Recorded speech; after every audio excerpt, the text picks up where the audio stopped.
Renewal Authority meeting on November 18th at 6:30 p.m. Will you please call roll? Absolutely.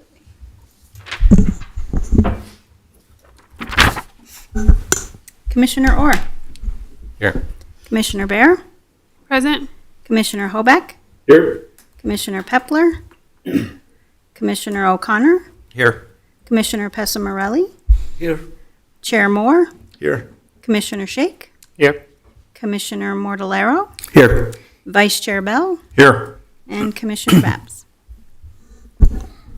All right, we'll move on. We'll see if we have a motion to approve the agenda tonight.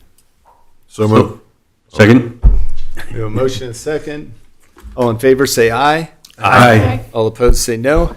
All right, motion carries. We have an agenda. We have one item on the consent agenda tonight. It's item 25-597, approval of the October 14th, 2025 Urban Renewal Authority meeting minutes. We'll see if we have a motion to approve the consent agenda. So moved. Second. All right, motion second. All in favor, say aye. Aye. All opposed, say no. Motion carries. We'll go right into public comment, and we'll see if anybody has anything to address the Urban Renewal Authority board tonight. I don't have anybody signed up, so I don't. All right, we'll move right into general business. We have two items tonight. The first one is 25-617, which is a public hearing, a resolution of the Board of Commissioners of the Town of Erie Urban Renewal Authority adopting the 2026 budget and appropriating sums of money for the 2026 budget year. All right. And we'll be joined by Lockie Woods, our URA and Development Accounting Analyst, and Julian Joaquin, Economic Development Director.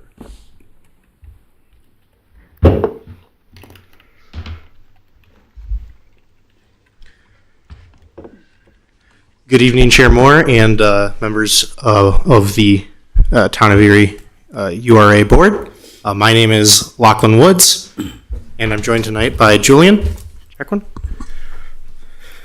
I know there's a lot on the agenda tonight, so we'll just kind of hop into the presentation and kind of run through it fairly quickly and then leave plenty of time for questions at the end.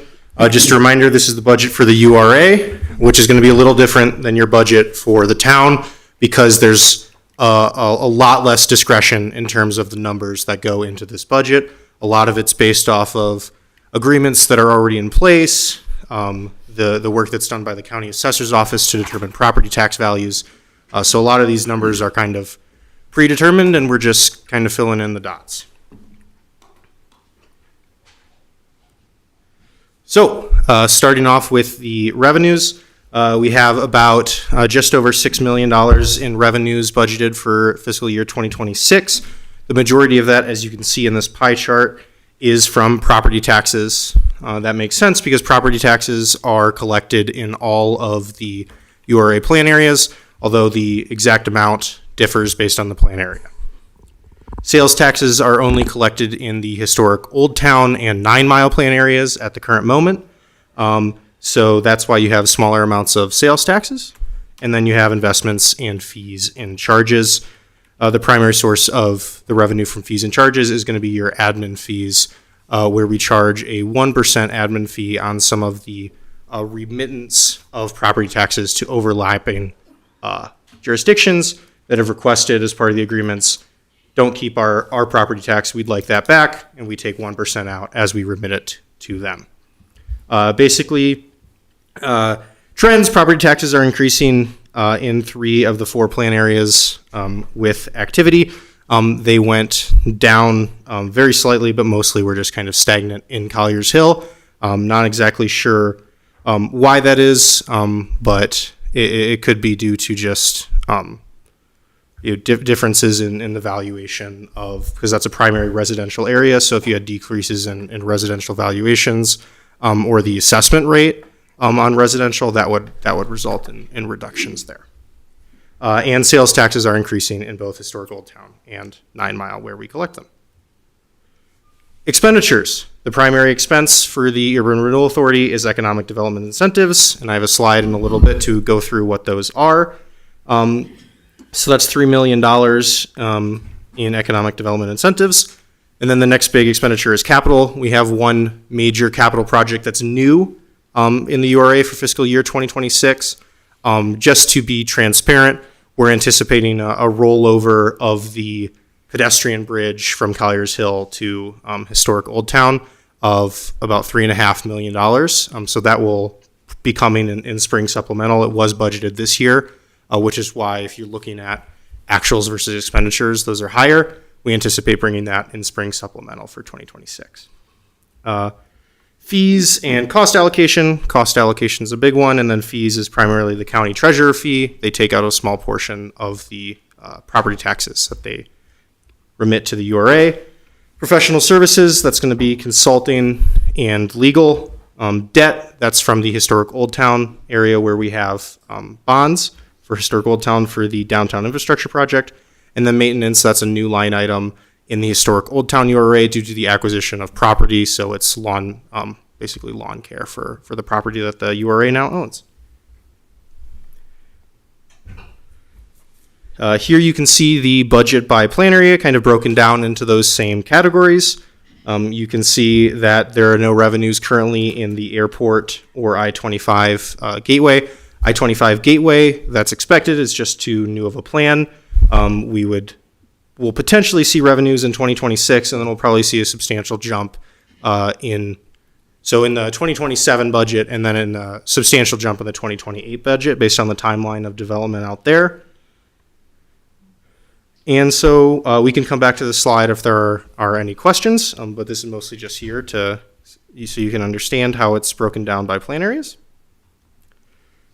Going back to that expense category of economic development incentives, that comes in three different plan areas. And as we'll start, actually I'll start with 9 Mile and Four Corners because those are the simplest. Those are plan areas where we worked with the developer to establish those plan areas, and the TIF revenues that are coming in are going back to the developer, or more likely in these cases, a business improvement district or a metro district that financed bonds to pay for the public improvements, and we're basically just passing along those revenues via the URA. So in 9 Mile or Highway 287, that's 99% of the property taxes and 50% of the non-King Supers sales tax increment that's there, and that's pledged to the 9 Mile Metropolitan District. And Four Corners, it's 100% of the property tax increment that goes to the Four Corners Business Improvement District. Historic Old Town's a little different, where there's no one developer that was kind of a master developer of the whole area, but there are a number of businesses and developers that have expanded, created new, invested in the area, remediated blight, and so there are 5 active TIF reimbursement agreements that help fund blight mitigation and redevelopment in historic Old Town Erie. We can go through those if you have any questions. The newest one being Lucille's. And then there's also the Downtown Revitalization Incentive Grant Program, which is for kind of smaller projects that don't necessarily need their own specific TIF agreement, but you can get up to, I think, $50,000. It depends on the structure, but it's generally a smaller amount of money, and it goes to similar things like that blight mitigation, redevelopment, and historic Old Town.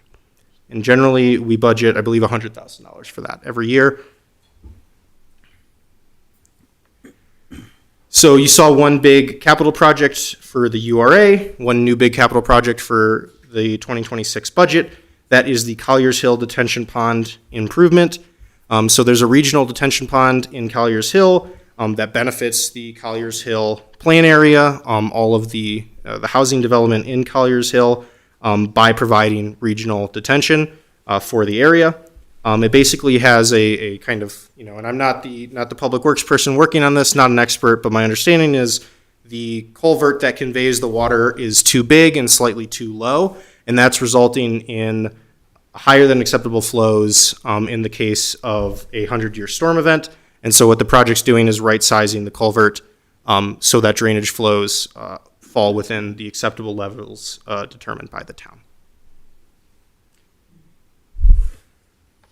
And with that, I turn it over to you all for questions and discussion.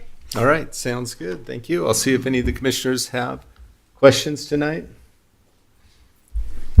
This is a lot simpler than the town budget and all the back and forth and study sessions we had, for sure.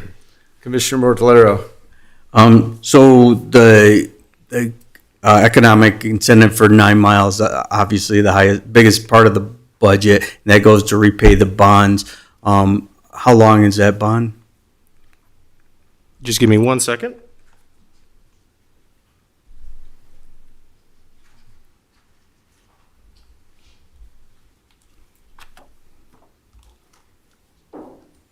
So right now, as of when we last received TIF revenue, which was in September, we had paid off about 42% of our obligation to the 9 Mile Metro District, how much TIF revenue we agreed to pay them.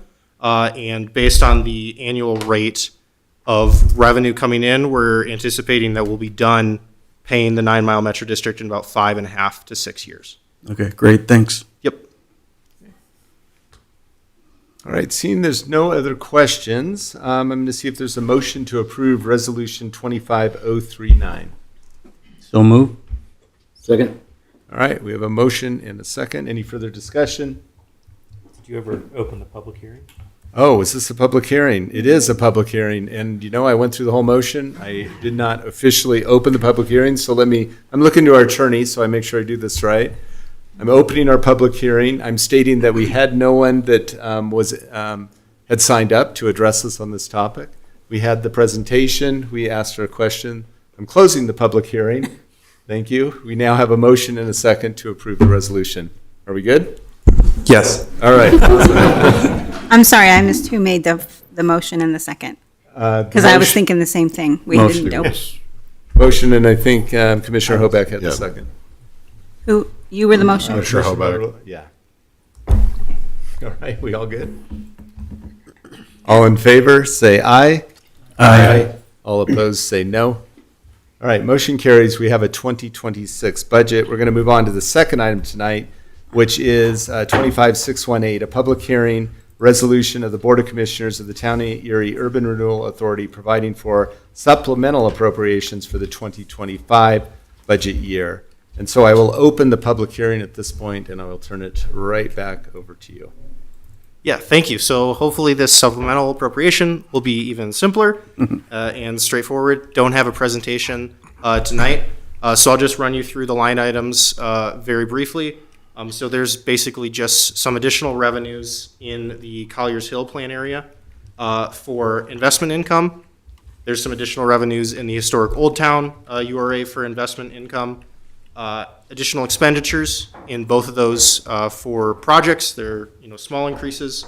$1,500 for the signalization project of the Weld County Road 5 and Colliers Parkway signalization.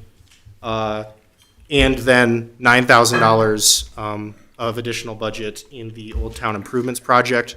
Just to be clear, there's still plenty of money in the bond project fund. It's just based on the budget expenditures were $9,000 over. And then the big ticket item, which I just want to address and explain, is a $1.3 million reduction in revenues in the URA for Highway 287 or 9 Mile. So just to be very clear, this is pretty much purely an accounting thing. So when we created the 2025 budget, I was anticipating that the King Supers was opening and additional revenues would come through the URA and be recorded as revenues in the URA. However, the agreement for Highway 287 does not pledge any of the sales tax revenues from the King Supers to the repayment of those bonds to the 9 Mile Metropolitan District. So the URA never records those sales taxes as revenues.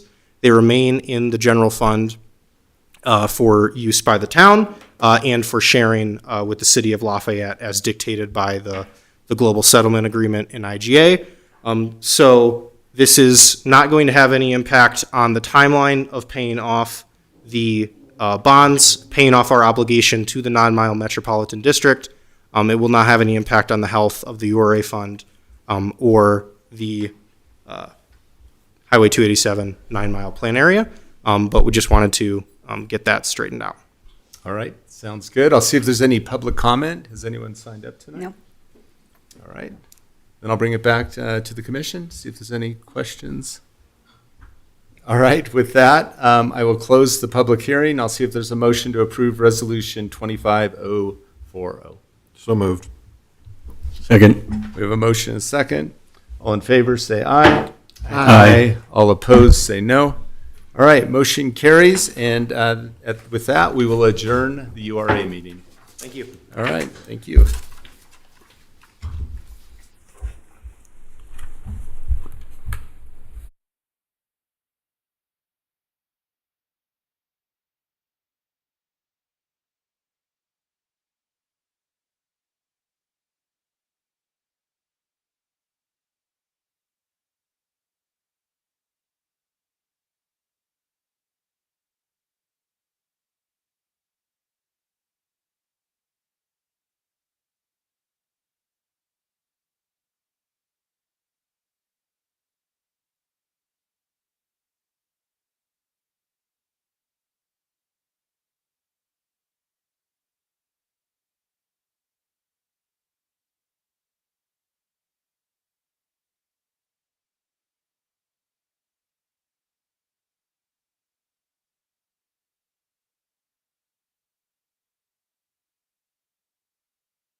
Here we go. I'm calling to order the Town Council meeting on November 18th, 2025. Will you please rise and join me in the Pledge of Allegiance? I pledge allegiance to the flag of the United States of America and to the republic for which it stands, one nation, under God, indivisible, with liberty and justice for all.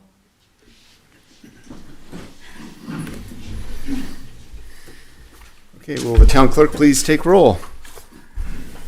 Councilmember Hoback. Here. Mayor Moore. Here. Councilmember Pessamorelli. Present. Councilmember Bear. Present. Mayor Pro Tem Bell. Here. Councilmember O'Connor. Present. And Councilmember Mortellaro. Here. Mayor, you have a quorum. All right. I'm going to make one adjustment to the agenda tonight and then ask for approval, and that is to postpone item 25246, a resolution of the Town of Erie Council adopting the Town Erie Resilience Action Plan. There are some questions that came up from one of the council members, so we're going to push that off to a future meeting. So with that one adjustment, do we have a motion to approve the agenda? Can I ask a question about Sure. it? Since we already had a study session about the Resilience Action Plan, is it, I'm just curious if there are questions that can't be answered via email? Perhaps. And if that happens, then we'll just bring it back to a future agenda. Okay. So are we having another meeting to talk about it? Possibly. And this is where I'll work with the town manager to get that scheduled. Okay. All right. Do we have a motion to approve the agenda? So moved. Second. All right. Motion is second. All in favor say aye. Aye. All opposed say no. All right. We have an agenda tonight. So we'll go right into the consent agenda. Please bear with me. We have quite a few items tonight, so I'll read through these for the record, and then we'll get into the into public comment and into the main part of our meeting tonight. All right. The first item is 25578, approval of the October 7th, 2025 Town Council meeting minutes. The second item is 25621, approval of the October 28th, 2025 Town Council meeting minutes. Item 25622, approval of the November 4th, 2025 Town Council special meeting minutes. Item 25583, a resolution of the Town Council of the Town of Erie approving a second amendment to the construction manager at risk contract with Franson Pittman Construction for the Erie Police Department expansion and remodel. Next item is 25587, a resolution of the Town Council of the Town of Erie approving the assignment of the energy performance contract from Icon Energy Limited to Icon Energy CEG LLC. Next item is 25559, a resolution of the Town Council of the Town of Erie approving the Fourth Amendment to agreement for the professional services with Burns and McDonnell Engineering Company, Incorporated, for construction management services for Zone 3, Weld County Road 7 water line improvements. Item 25560, a resolution of the Town Council of the Town of Erie approving a second amendment to the agreement for professional services with UTIG Operations LLC for construction management services for Weld County Road 3 bridge replacement improvements. Next item is 25599, a resolution of the Town Council of the Town of Erie approving amendment number 1 to 21st interim agreement with the Northern Integrated Supply Project, otherwise known as NISP Water Activity Enterprise, for participation in the Northern Integrated Supply Project. Okay, that was a mouthful. Keep going here. Item 25600, a resolution of the Town Council of the Town of Erie approving the second amendment to the development agreement for Westerly filing number 2. Next item is 25535, a resolution of the Town Council of the Town of Erie approving a construction contract with JOC Construction LLC for the Sunset Area Trails Phase 1 project. Item 25620, a resolution of the Town Council of the Town of Erie approving a construction agreement with JOC Construction LLC for the Coal Creek Reuse Water Line upsizing. And the last item is 25616, a resolution of the Town Council of the Town of Erie approving a certificate of appropriateness for the demolition of the Siren Tower at the old Erie Town Hall, Erie Chamber of Commerce at 235 Wells Street. All right, do we have a motion to approve the consent agenda? So move. Second. All right, so we have a motion by Council Member Mortellero and Mayor Pro Tem Bell did the second. All in favor, say aye. Aye. All opposed, say no. All right, we've gotten through the consent agenda, and we'll go right into public comment. I'll look to our town clerk to see if anybody has signed up tonight. Nope. No one online either? Nope. Nope. Is there anybody in the audience that would like to address us tonight? Okay, we're going to keep moving on. We have 3 items tonight. I will say that in between the second and third item, we're going to shift the way the council chambers are set up. So we will leave the dais and we'll get into a study session format for that last item. The first item, though, is a very important item. It's 25-610, a public hearing, a resolution of the Town Council of the Town of Erie adopting the 2026 budget.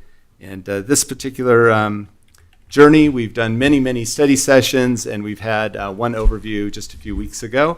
And with that, I'll welcome back Sarah Hancock, our Finance Director, and Cassie Bethune, Budget and Finance Manager.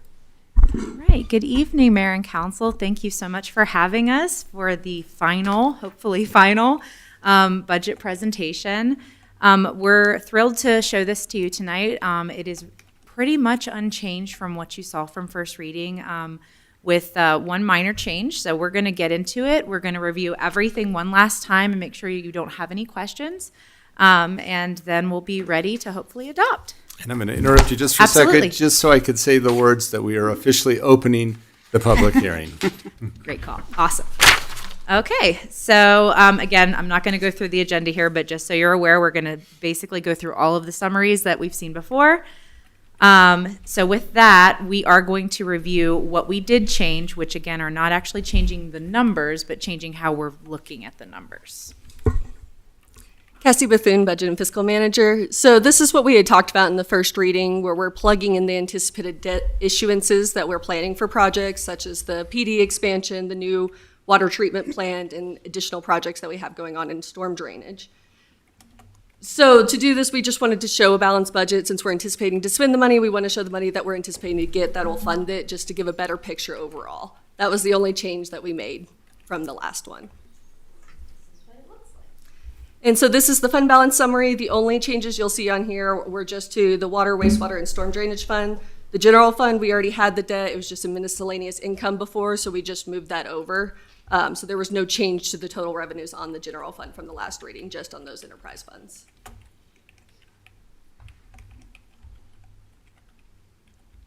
And here's the general fund summary. This is the same as before. So we've got a spendable fund balance at the end after all projected expenditures of about 15.3 million. And if we include the turnback, then that actually goes up to 19.7 million. And the turnback, again, is just what we project will not be spent by the end of the year, and we'll go back to fund balance. So looking at our revenue projections, these were hitting the major categories. The main thing that I want to point out once again was that on those building and development with the permits and use tax, that negative 1% is from the current budget, not from actuals. And so we have seen a bigger decrease from last year's actuals, but that is just from the current budget.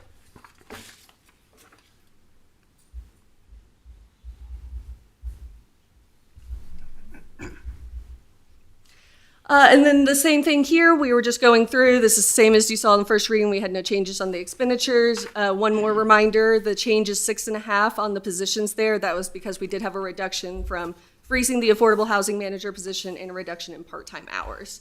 And so that's why we have 6.5 despite that we added 9 positions. And I'll also point out here that capital, you'll see that large amount in capital in the budget, and then the estimates are quite a bit lower. That is because we do anticipate that many of the capital projects will roll over year because many of them are multi-year. So you'll see that in our first supplemental early in 2026. And just at a high level, we have focused a lot of the budget on the council priorities that we've heard throughout this year, as well as many of the multi-year projects that have been part of the priorities for Erie for many years. And that includes many of our parks, many of our trails and open spaces. We've also focused our debt service on expanding the police building and ensuring that we have sufficient funding for our ADA transition plan as we look forward to that. We also have quite a bit of funding in place for our water supply, and that includes designing our water treatment plant, and that is where a large portion of our debt funding is in the budget.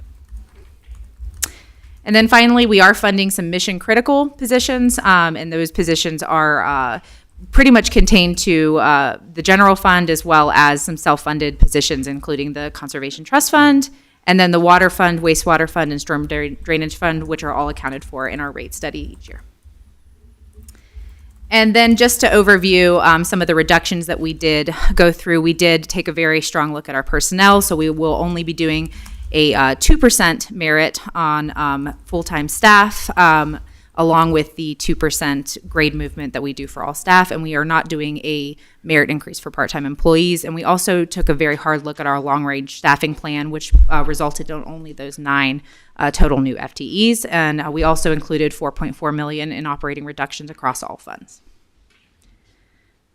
And then finally, our capital improvement plan is quite large this year, and a great deal of it is relying on debt. And as usual, our water fund and our utilities takes up the bulk of that because water is a very expensive component of our capital improvement plan. And here's just a summary of some of our most expensive capital projects, which include this year mine mitigation at Town Center and ECC to help support those projects, as well as street maintenance projects in particular in our capital improvements fund. Those are the highest value in those funds. And then you can see some other projects in particular that are supported by some of the other impact funds. You can see Morgan Hill and Compass Park. Those are those phase 1 projects that were a big priority for the council, included in the Parks Improvement Impact Fund. And in future years, we do have unfunded but phase 2 planned projects included in the planning process.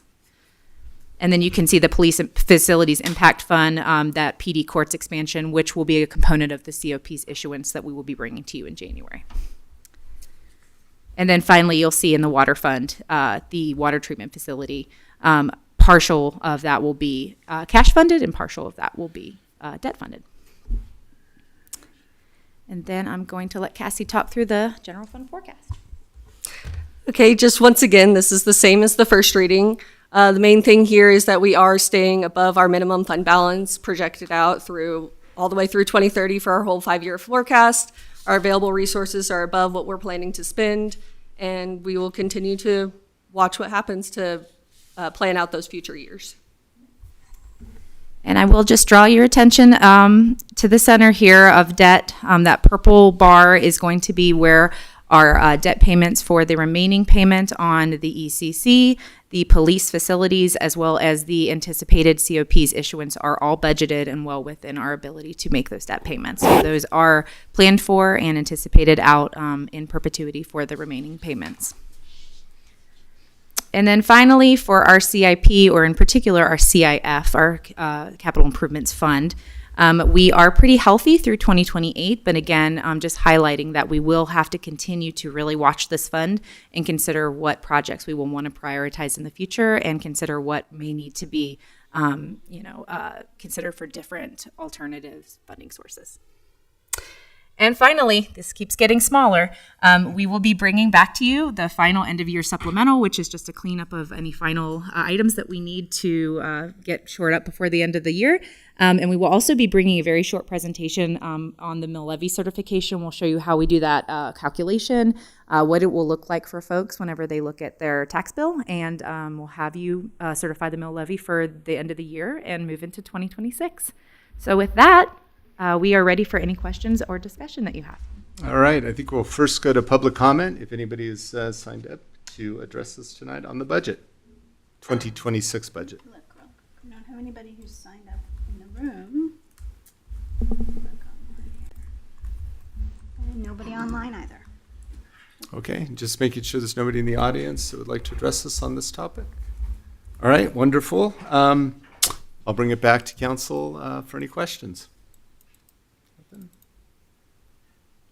See, we've done, if anybody's watching this and you're thinking we're just rubber stamping things, oh my gosh, we spent a year just hashing things out and all the good work and helping educate us and our questions and back and forth. And so I know there's a lot more work than what appears to be happening tonight. I do have one question. Page 14, Page Property is on there. for $1 million for Public Works. Remind me what that one is for? So I will have to defer to our director, David Pasek, but I will say that I believe that that is simply for some conceptual planning, but I will let him speak more specifically. Good evening, Council. David Pasek, Public Works Director. The additional funding presented in the budget is contingent upon the direction to be given by Council. We're going to have a discussion later tonight and probably in the future as well about the Village of Coal Creek Parks and Open Space Facility. So that's to help advance the final design efforts that are planned contingent upon Council direction. So. Okay, yeah, I'm just making sure that conversation is still to play out tonight. So even if we approve the budget, I want to make sure it's on record that until we actually give direction, that nobody should be going out and spending that money until we know. And at that amount, nobody could spend it without bringing it to you, so you're in good shape. Right. And I'll David clarify couldn't go out too. there and just build a few things. No, sir. And I'll clarify too, if we get direction to not move forward with that property, we'll be bringing forward for your consideration an alternative plan to further explore the Laws facility expansion after that. So, Got it. And this is for Public Works on that property, not for Parks and Rec? good question. That is for the Parks and Open Space facility, but the facilities team is leading that project, which falls under Public Works. Got it. Yep. Okay. All right. I don't have any further questions. Oh, go ahead, Mayor Pro Tem. Just for the public here, they're probably, if anyone's reading through this and they look at that slide 17, so just I know we've talked before about through the community survey that, you know, possible sales tax or things to help fund some of those. So obviously with those, with the addition of something like that, that could help fund that capital improvement fund. So yeah, okay. So it's not all doom and gloom. We're necessarily Absolutely not. We fund the capital improvement fund with excess fund balance from the general fund, but we can fund it with any funding source that the council, sees fit. And that includes a sales tax, a property tax. So if the voters see that that is a source that they would like to for a particular project, a particular area, we can certainly make that happen if that's what the voters choose to do. Sure. Yep. All right. Councilmember Mortellero. I just wanted to thank staff for all the work, all the study sessions, the emails, the first readings, everything. Appreciate it. I realize we all understand, what a heavy lift this is. So thank you very much. All right. With that, I'll see if there's a motion to approve Resolution 25-190 and the attached Schedule A. So moved. Second. Motion and second. Let me close the public hearing. We have a motion and a second. Any further discussion? Councilman O'Connor. There was a resident comment regarding that 86 million for it.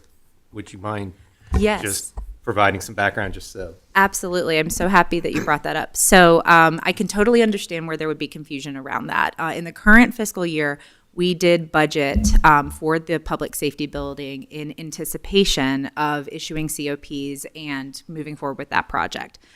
We are still in design and getting ready to move into construction. And so in the current year, there is still $39 million budgeted for that. It has not been spent. So that money will just fall off into fund balance at the end of the year unspent.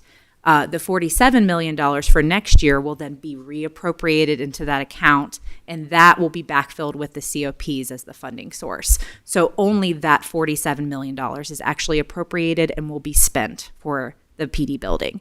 The $39 million for this current year will not be spent on the building. So while it might look like those two amounts are the full amount, they're just the budgeted amounts. They are not what is being spent on the building. So thank you for that, because I could totally understand why that might be confusing if you're just looking at it from a purely year-to-year number amount.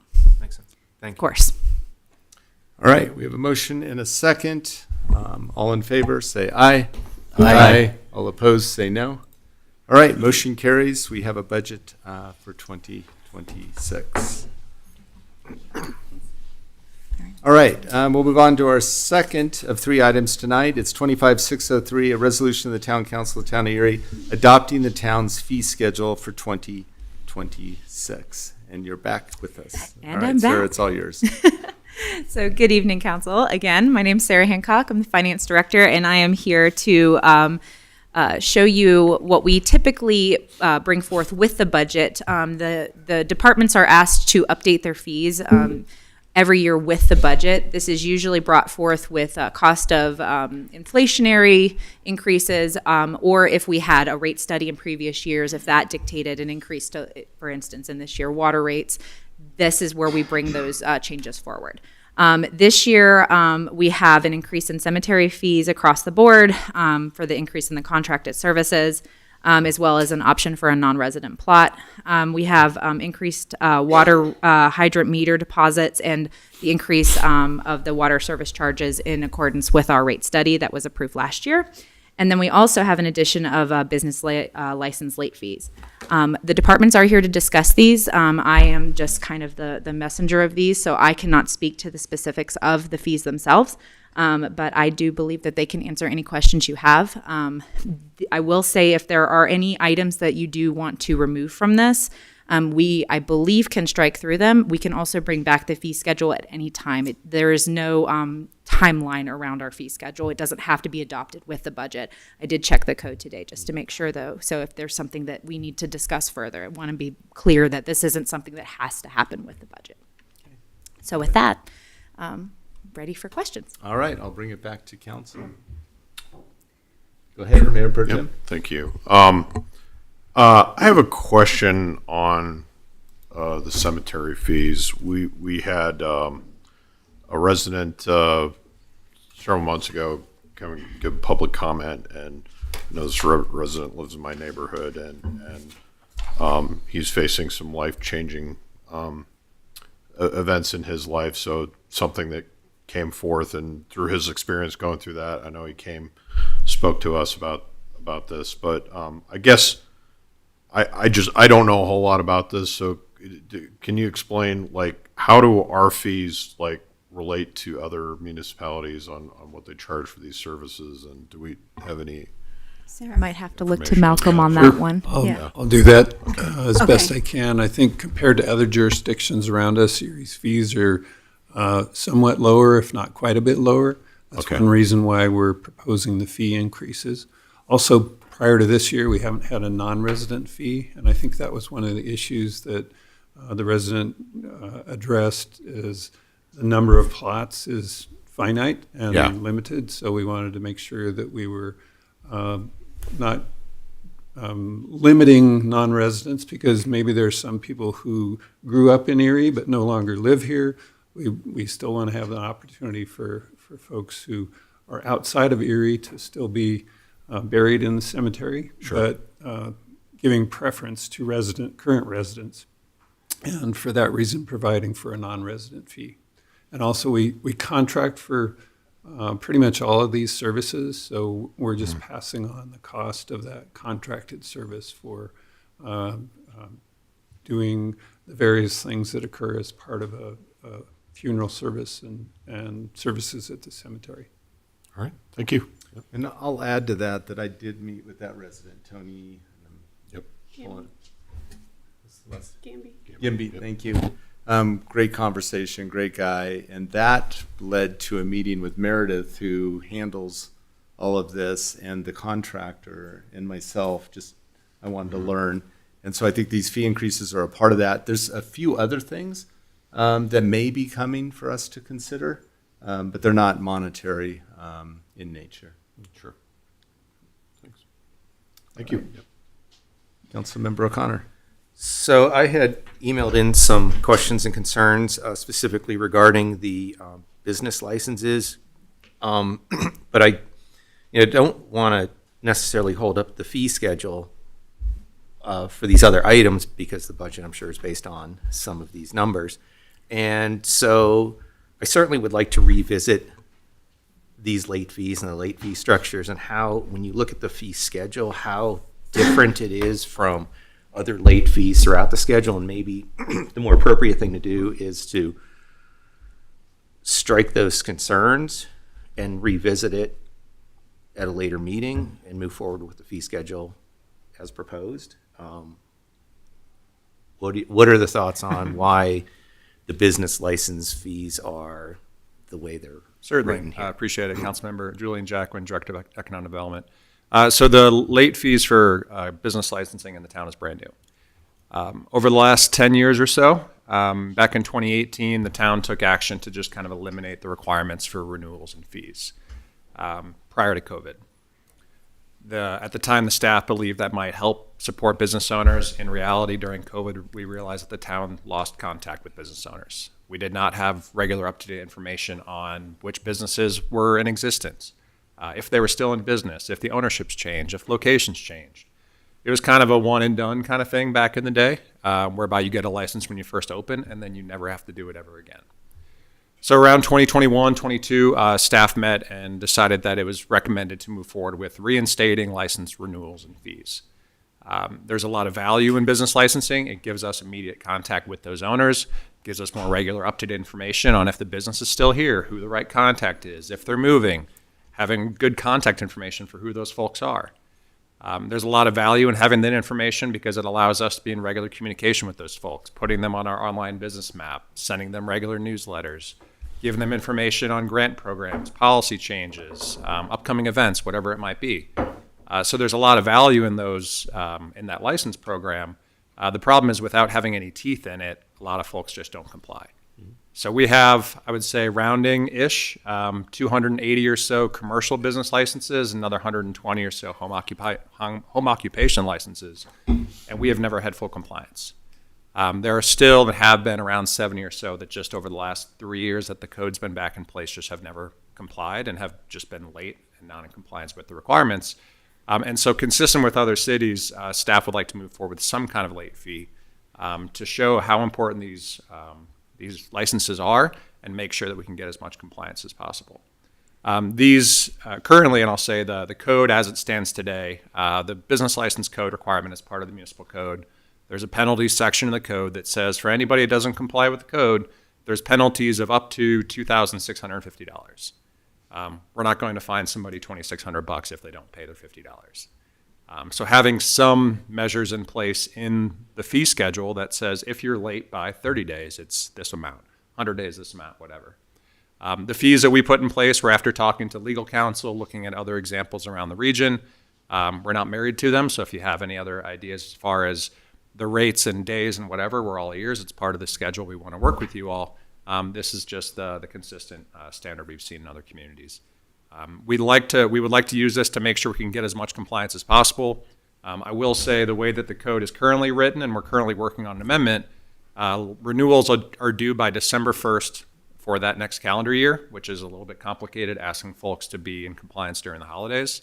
So we are working on pushing that deadline back to 2 months after the first of the year for renewals due that year. So hopefully it gives people a little bit extra lenience around the holidays to update their license by, let's say, March 1st for that next calendar year.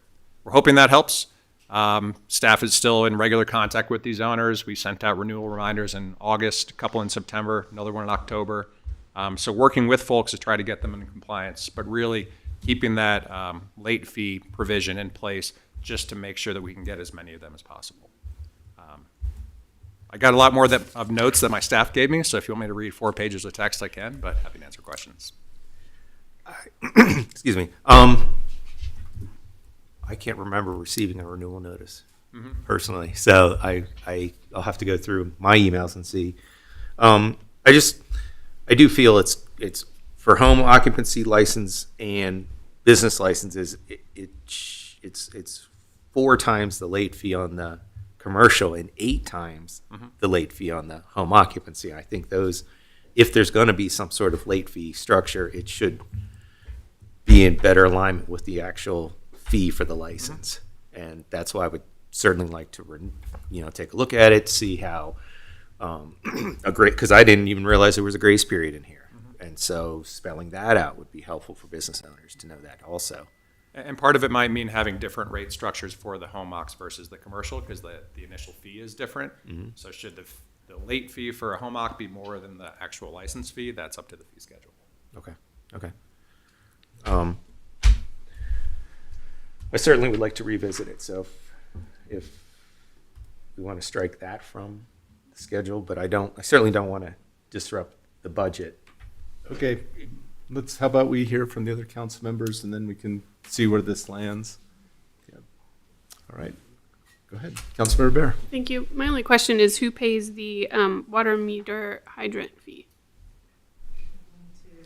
It's paid by anyone who rents a meter. It's temporary. Actually, Todd will go into detail on it, but it's for temporary uses. Yeah. Good evening, Mayor, council members. Todd Fessenden, Utilities Director.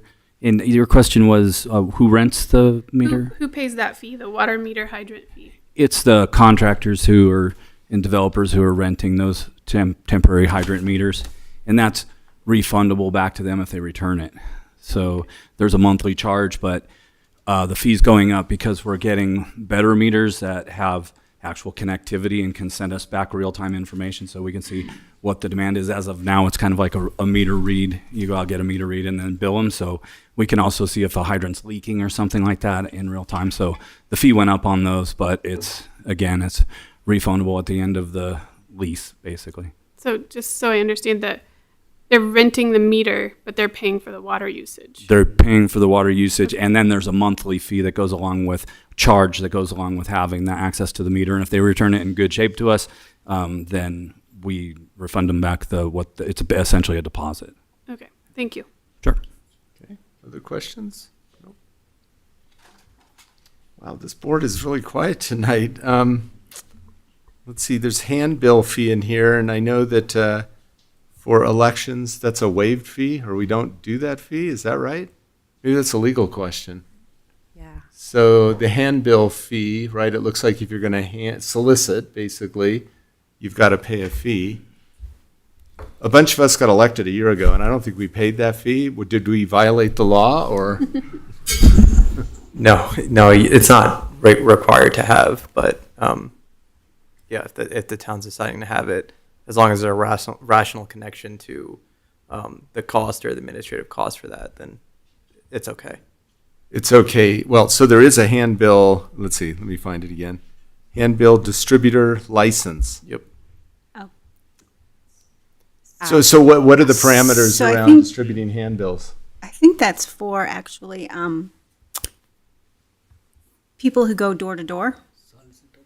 Yeah. Solicitation. Yeah, solicitation. We call them solicitation permits. That's all I've ever heard. But we issue those in the clerk's office, and so they are billed to the solicitor. So like he can have like 12 people come, and they each have to have a badge and wear it, and then there's no way to really regulate it because people can just show up at your door.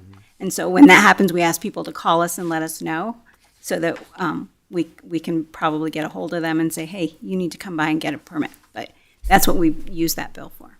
All right, and so that makes sense if I'm selling windows or Right, in a bunch of things, right? right. As But you do can see the from my Girl Scouts surprise, do the that's- Girl Scouts need to do that? No, they don't. Okay, do elected or not elected officials, do those aspiring to be an elected official need to do that? I don't believe so, no. It's not for profit. No, there's a code section 4-3-1 that talks about persons not having a regularly established place of business or operation within the corporate limits of the town to directly or indirectly pass, distribute, or circulate any printed or written handbills, posters, dodgers, that's not a term I've heard recently, Dodgers. or other advertising matter without first having obtained a license to do so from the town clerk. So that's what the fee is for anybody who's doing that kind of advertising. Got it. Obviously not a huge source of revenue because it's not on my radar in a way that it is significant. Okay. Good to know. All right, so now I'll come back to Councilmember O'Brien and O'Connor. I've done this a few times to see if you want to make a motion to adopt with exceptions, or the other alternative is to adopt, and then we would come back at some point in 2026 to look at it and then make adjustments. I think those are really our options. Yeah. I'd like to make an amendment to, to strike the late fees on the businesses for now, but revisit those at a later date with looking at the rest of the fee schedule and seeing what makes sense, but. I'll just look to our lawyer and make sure that that is appropriate. We can just strike that for now and then, okay. Yep. All right. And we don't have late fees today, if I understood Julian correctly, right? So it's basically just keep doing what we're doing today on that Exactly. particular one. Yep. Okay, so is that a motion? It is a motion. Okay, so you're, let me call it out. A motion to approve Resolution 25-189 with the exception of the late fees for businesses. Correct. Okay, so you're making that I am motion? making that motion and also wanting to revisit This, at a later date. okay, I'll second that. okay, motion and a second. Any further discussion? All in favor, say aye. Aye. Aye. All opposed, say no. Okay, motion carries. Thank you so much. All right, we're going to take a slight pause here and we're going to reconfigure the room. And then at that point, we are going to pick up item 25-549, Village of Coal Creek Concept Plan Options.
staff for making this switch. This is something that I'd asked for because I wanted the conversation to be more free-flowing. So for those that don't attend these sessions regularly, what you saw up there with the dais is pretty formal. I have to recognize people to speak. This is more of a study session format, which allows all of us to just kind of jump in as we need to. I find it that we're more productive when we can have those conversations. I'll only interject if we start talking over each other or the conversation becomes unproductive. So with that, this is really a continuation of a conversation we started a few weeks ago with regard to the village of Coal Creek and the concept plan that was presented to us at that time. And so we'll pick up that conversation. I'll turn it over to Allie Burkhalter, Senior Planner, to get us going. Thank you. As stated, I'm Allie Burkhalter, Senior Planner and the Project Manager for the Village at Coal Creek. I'll also just acknowledge for future questions, I'm joined by Bill Vitek with Dig Studios, who is our consultant for the Village at Coal Creek as well. At a high level, I'm going to try to breeze through these concept plans as quickly as possible. At the end, I do have a summary table just comparing all the options. But I'll try to get through it as quickly as possible, and then I can go back to slides as you guys have questions. So just putting us back in into this project. So the Village at Coal Creek is just north of Old Town if you follow Briggs Street up to County Road 1.5. And then it's situated between our Resilience Park and our Coal Creek open space.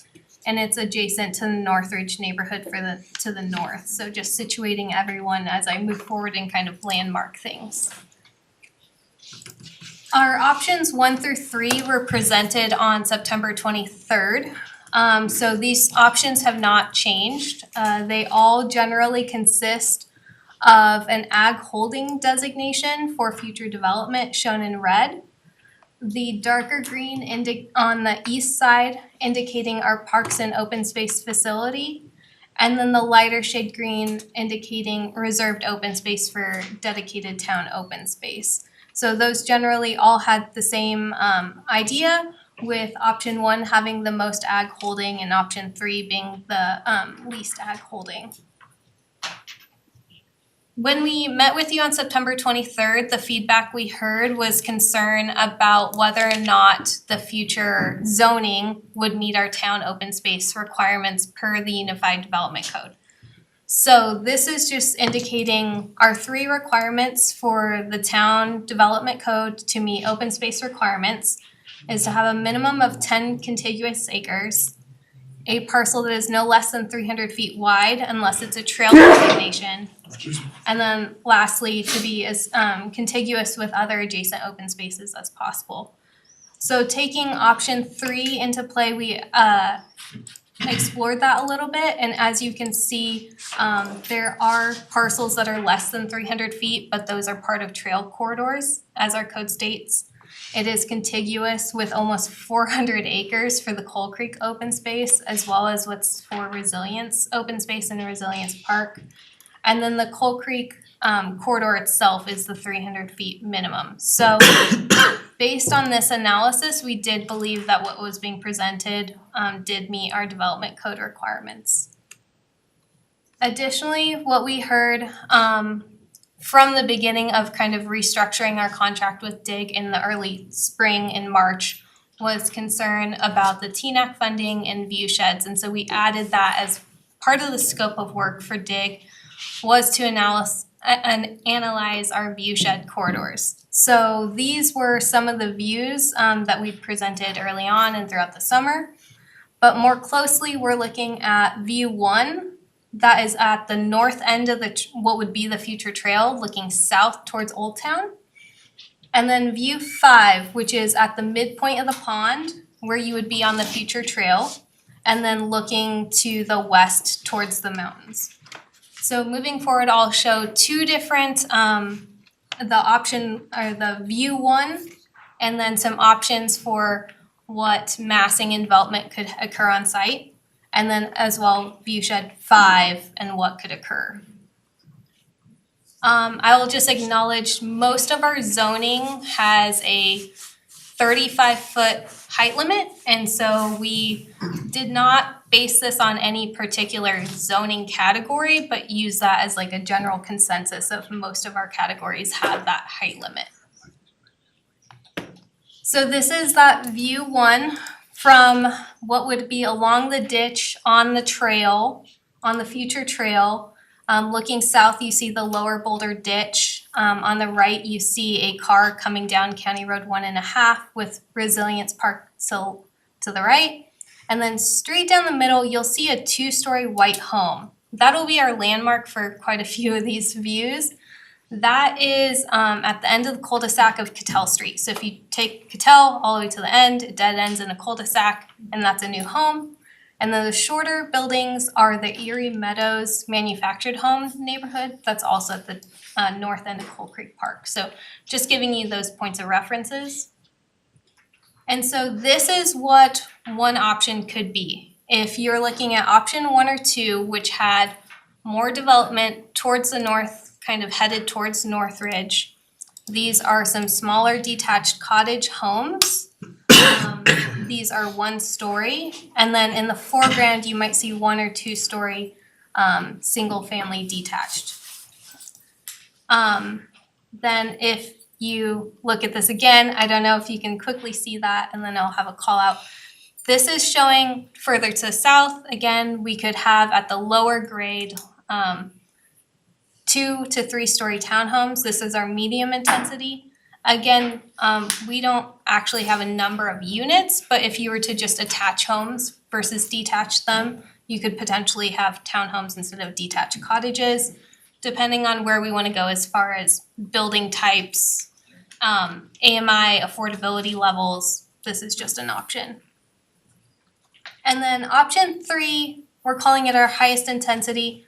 If you did all attached product, to the south end, this more closely aligns with option 3 and not developing to the north near Northridge at all, then you could potentially have the same number of units, but by attaching all of them, they'd be further to the south, limiting the area of development. This is again the This is 2 to 3-story townhomes. I think what you're seeing closest to the viewpoint is a 3-story townhome. You're aligning with the tree line ridge, so I'm just going to back up for a second. Again, all of these homes will align with the tree line ridge, and then you can see the mountains to the background. So noticing that our native grasses in the foreground, the tree line in the midground, and then the mountains. So you might maintain a little bit more of your treescape and your native grasses in this view by concentrating to the south. So for viewpoint 5 from across the pond, we're kind of ignoring what's happening to the north and what might happen adjacent Northridge. All of our options kind of showed development adjacent the pond. Again, I'm just going to give as a reference point the 2-story home at the end of Cattell, and then the Erie Meadows manufactured homes right here. You'll have the tree line, and then this orange tree, if you squint really hard, there's a car right there, and that's County Road 1.5. You have our tree line, and then you have our mountainscape. So this was looking at what our view shed corridors are doing. We had proposed some view shed corridors down the middle with homes on either side. So this was a 50-foot view shed corridor. It could be developed as a pocket park garden court down the center with homes fronting on a green. That could be a road, really to be determined, just there wouldn't be buildings there. The 2-story homes on the right align again with the tree line, and then the 1-story detached homes on the left, you can see as they shrink lower from the grade of the pond and that ridge that's holding up the pond. Again, you're just looking at their roof line versus on the 2nd story, you're seeing the 2nd story of those homes and might see windows. But again, the mountain view is protected and it's aligning with the tree line. This is our medium intensity option. The homes on the left are the detached versus doing a mix of detached and attached. And so again, 2-story single family attached on the left, that could be a duplex, that could be a townhome, really to be determined by a future development partner. But you could maintain detached on the right, you can mix it all. But generally, they're all gonna be within the 35-foot limit, 2 stories, 3 stories still within that height limit. Then with our highest intensity, if you're looking at more 3-story townhomes, again, if we were trying to concentrate homes or get our highest yield of affordable housing, this is what that would look like. You've lost the view of the homes in Old Town, but you're still aligning with the tree line and getting the views of the mountains to the north or to the west. So those were quick run-throughs. We can get to more questions later. But I also wanted to discuss the other 2 directions that we were taken in, and that is generating an option 4 and an option 5. So we were asked to just explore the idea of having no ag holding, no future development other than a parks and open space facility. And so that's option 4. Then option 5 is the opportunity to not do anything development-wise without any parks and open space facilities at all. So the entire site would be retained as open space. So lastly, this is a lot of information and I can leave it up for all of the questions. But at a high level, we just wanted to let you guys be able to pick and choose options. 1 through 3 aligns with the original vision to have a mixed income neighborhood or just development in general, open space and trails, and then a parks and open space facility. Housing, the cost associated with that to the town would be dependent on a future development partner as well as affordability levels as far as what the town would potentially subsidize or partnership wise as cost sharing. The open space costs are based on retaining the pond as recreation and the build out of the trail. And then the facilities cost is estimated and presented on the September 23rd town council meeting would be at $19 million for the park and open space facility. We're just generally saying there would be neighborhood traffic. We haven't done the full traffic analyses, and that any infrastructure associated with that traffic would be paid by the development partner in theory. If we went with option 4, that would be no neighborhood or development, the open space, but then also doing the parks and open space facility. What we heard from feedback is on our September 23rd meeting was a potential reimbursement to the housing fund.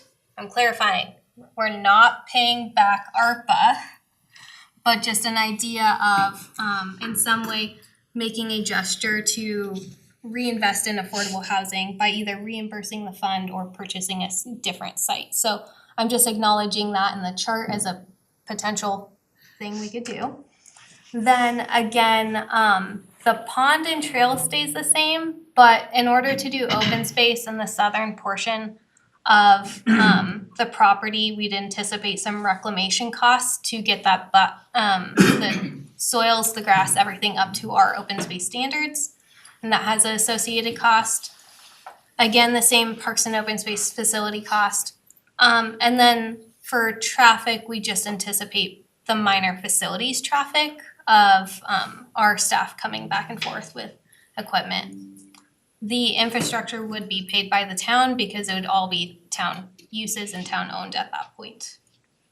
Lastly, option 5, it all stays relatively the same of what I've said, but by not proceeding with a parks and open space facility, we would look at an estimated $40 million of improvements to Law's facility to house the parks and open space team, continuing to house them at the Law's facility. So that's the main change for option 5. We don't see a vehicle traffic impact, but I do want to just acknowledge there would still be the pedestrian infrastructure needed of the trail crossing and stuff. So we'll that'll be a future thing, but I do acknowledge pedestrian traffic is traffic. But there would be no vehicle traffic unless we were anticipating a future trailhead or something.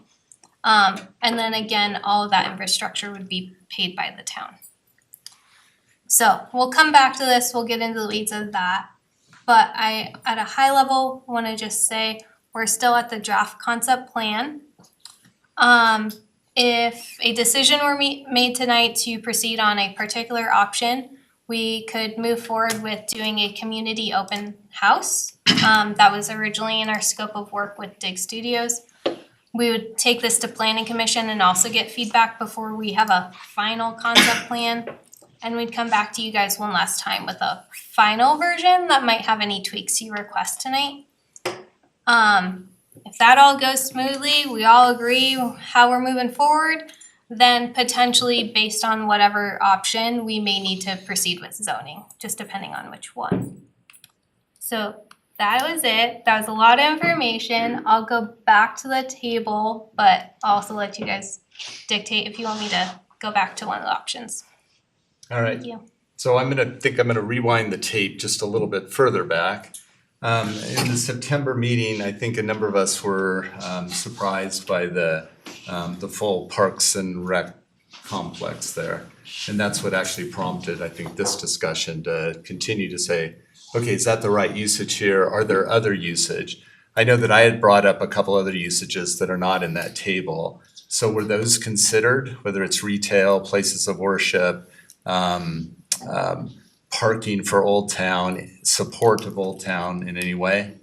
So the ag holding designation allows for any future rezoning if we wanted to pursue other future uses. So the holding means that whether, to clarify, the site is currently zoned ag holding. So it is in that holding pattern already. But any of the considerations for options 1 through 3 that ag holding, that could be any future use with a next step of rezoning. So the options 1 through 3 to shrink the ag holding is just to get the reserved open space and the PLI zoning in place to allow the parks and open space to proceed. The PLI?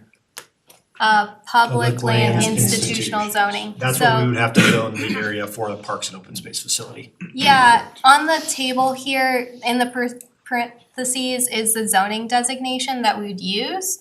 So although this says housing parentheses AGH for agricultural holding, it could be any future development, could occur within that red bubble, based on future direction from council or a future development partner. The PLI zoning is to allow for the facilities to be able to legally proceed with a site plan and building permit. They wouldn't be allowed to do that with the existing ag holding zoning. Okay, got it. Another clarification for the meeting on at the end of September.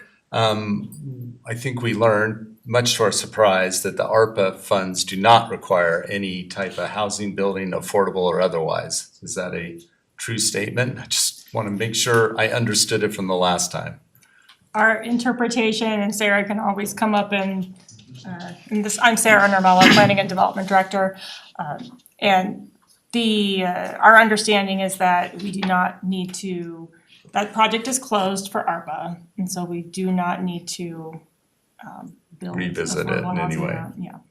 So Ally, talk to me a little bit more about the reimbursement to the Affordable Housing Fund in light of the comment Sarah just made.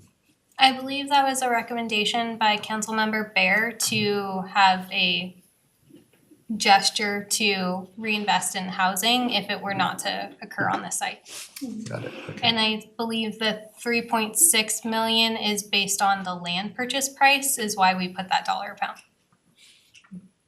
Was the ARPA contribution to the land purchase, we wouldn't be reimbursing it to ARPA, but we can't, but using that as the dollar amount of, that's what we invested for affordable housing at this site. And if we could use that same dollar amount to reinvest in housing somewhere else or in some other way. when would that transfer need to happen? Is there a time frame or just?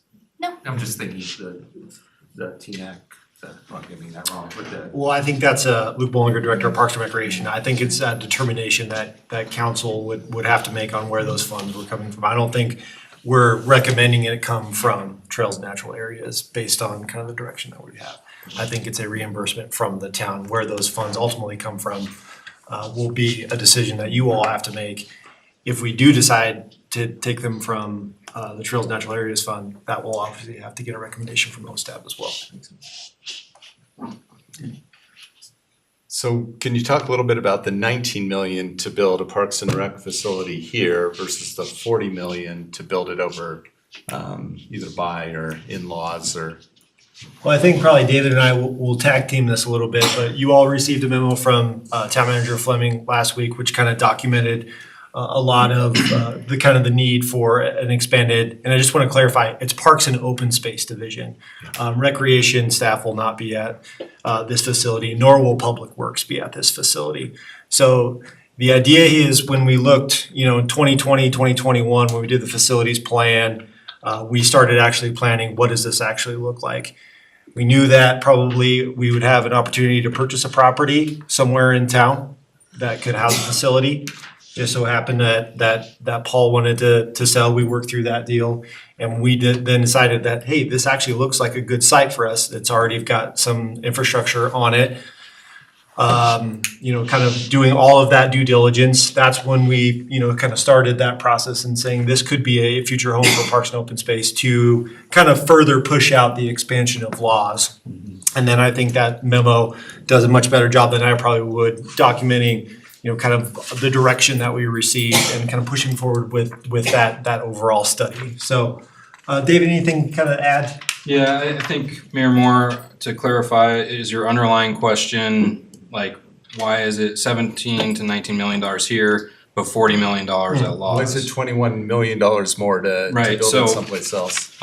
Number of factors play into that. There's existing facilities, bays, garages, storage areas at the existing Loss facility. In order to do an expansion, we'd have to possibly retrofit a number of those areas, which would be very costly to do. In addition, we're keeping a significant number of staff more at an existing facility. So we need to expand to accommodate all three departments that would be remaining there. And that includes break facilities, that includes restroom facilities, that includes all the storage facility needs for those individual departments. Right now, we have a number of interim measures that are being implemented and are in place, such as we've retrofitted a garage for some of the Parks and Open Space technicians. And basically what they have right now are little basic drop-down desks for them to come in, do some basic things, and then go back out into the field. And Luke, correct me if I'm wrong, but that's the gist of what they have available to them right now. In order to properly expand that facility, we'd want to give them an actual usable space to be able to sit down and do more comprehensive work instead of having to be stuck in tighter spaces in a garage facility that has no restroom in it as of right now. So there's a number of issues with just expansion and renovation. It makes it more costly. Also, we'd have to move storage facilities that are on the site. Also, we're right next to the floodplain out there, which also complicates things. It limits where we can develop, or if we do develop in that area, we'd have to make it compliant with FEMA regulations. So and I might ask if Chad needs to come up. He might have some additional input, but those are some of the major complications that I would foresee and what would drive up the costs at expanding at Loss in particular. Okay, so let me just recap to make sure I'm understanding this and the public is understanding. If we build a new Parks and Open Space facility on Village of Coal Creek, it's roughly $19 million to do that. Mm-hmm. If we go and touch Laws, the Leon A. Worrell Service Center, that's our current Public Works site, then it would be 40 million because we're deconstructing some things to build other things. Correct. What if we bought the land right next door to Laws and we just said leave Laws alone and we built a Parks and Open Space? Would it be $19 million? We would have to study that, honestly, we haven't, looked at that site, but you can imagine that it would be comparable because we'd have the same type of infrastructure, similar construction. Sorry, Chad Alexander, Town Facilities Manager. And so, you know, we haven't studied that in depth. We would need to really do the same effort we've done with a pre-designed kind of conceptual process with the Village of Coal Creek. Yeah, okay, so I just want to make sure I'm understanding. Build new on Village Coal Creek, 19 million, update laws, 40 million, find another piece of dirt and build new, should be roughly the same as Village of Coal Creek, depending on what's. What's the land acquisition cost? Yeah. Can we back up even one more step? Because Yeah, I'm, absolutely. so I guess I'm confused because from the September meeting, so I think a lot of us were under the impression that the original plan was that we were going to use the house to maybe renovate that, to have a few staff out there, and then maybe house some equipment out there. I think, and I don't remember the exact cost, but I thought it was somewhere in the 5 to 10 million area. So I think we were surprised with the 19 million, and it was clear from that presentation, because we were talking about things extending the ECC mill levy as a means of paying for it, and which at our retreat that we had a couple weeks before, we kind of agreed that we're only going to get so many shots at doing a tax initiative. So that we, just because of the timing of it, we'd have to do it in 26. That we thought maybe we'll not do that and do a sales tax. So I guess my question is, at a basic level, like this seems. I don't know that we've got all our ducks in a row.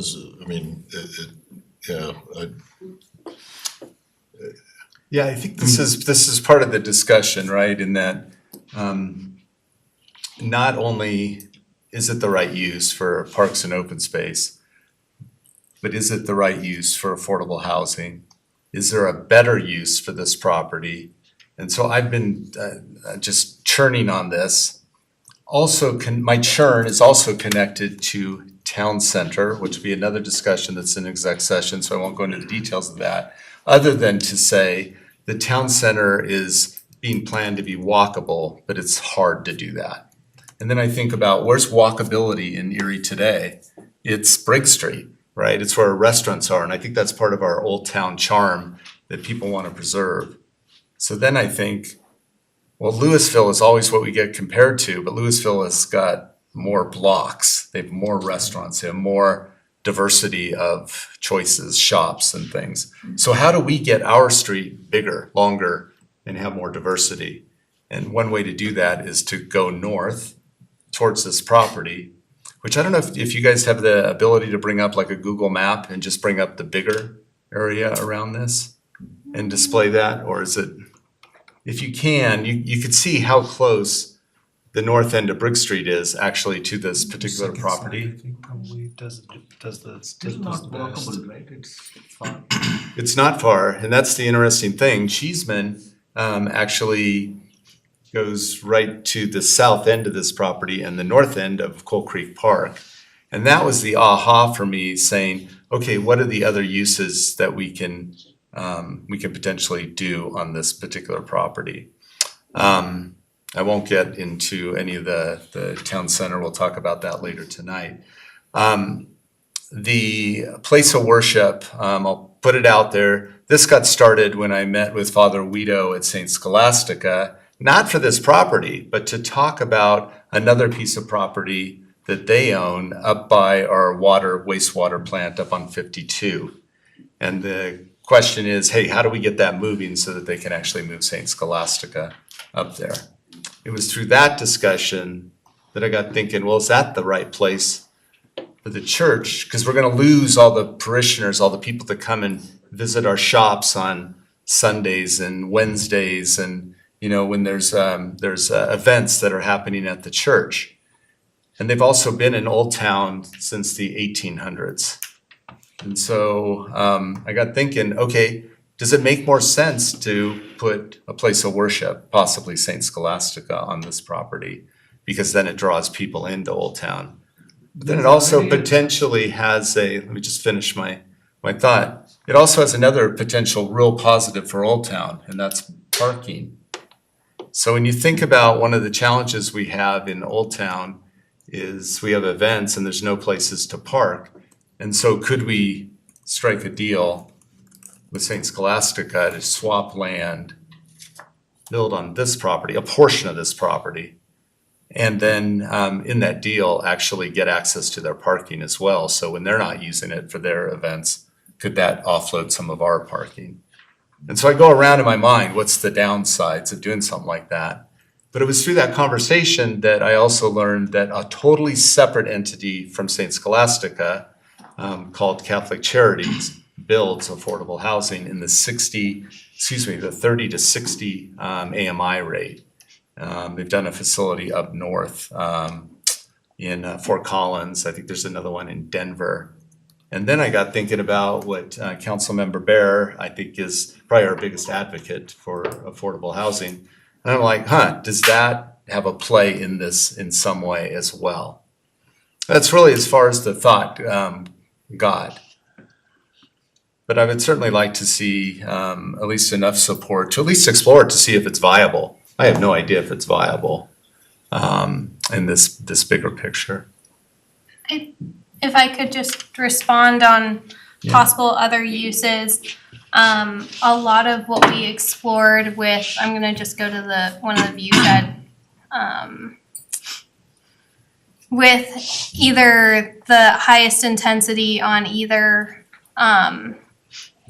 view shed analyses, when we're looking at building types, and I'm gonna bring my architecture background into this, generally the commercial we see outside of, big box Lowe's and King Supers are one-story commercials. They generally, even with Preepy or the Erie Social Club building, those stay within our 35-foot range. Okay. So that's just generally how they're constructed. That's what pencils out for developers. So if we think retail or mixed-use development and lean that direction, that works. When we think about assembly uses that are trying to house large groups, when you have the larger span, I'm going to bring my architecture in, when you have the larger span of a building to house a lot of people in an assembly use, you end up having to go higher with the roof in order to reach those spans. And so if you think about the height of Calvary Bible just down here on Cheeseman Street in Old Town, just the nature of that use leads to taller buildings. And so just acknowledging that that was a major concern, that use type might lead to blocking views, if that's still one of the major concerns, just with that use type. So that's just my architecture building typology background. That would be what I heard was a concern and what could be a concern with that use type. Another thing as far as, just gonna go maybe back to, when we looked at options 1 through 3, we acknowledged the Cheeseman Street low water crossing has its limitations for how that could be used for access. So if we wanted connection to Old Town, we're not even really supposed to be using it as pedestrian access. It needs some safety infrastructure, so there's a cost associated with that I don't think we could put a dollar amount on tonight. So if we wanted to improve pedestrian access along there, there's more study to be made.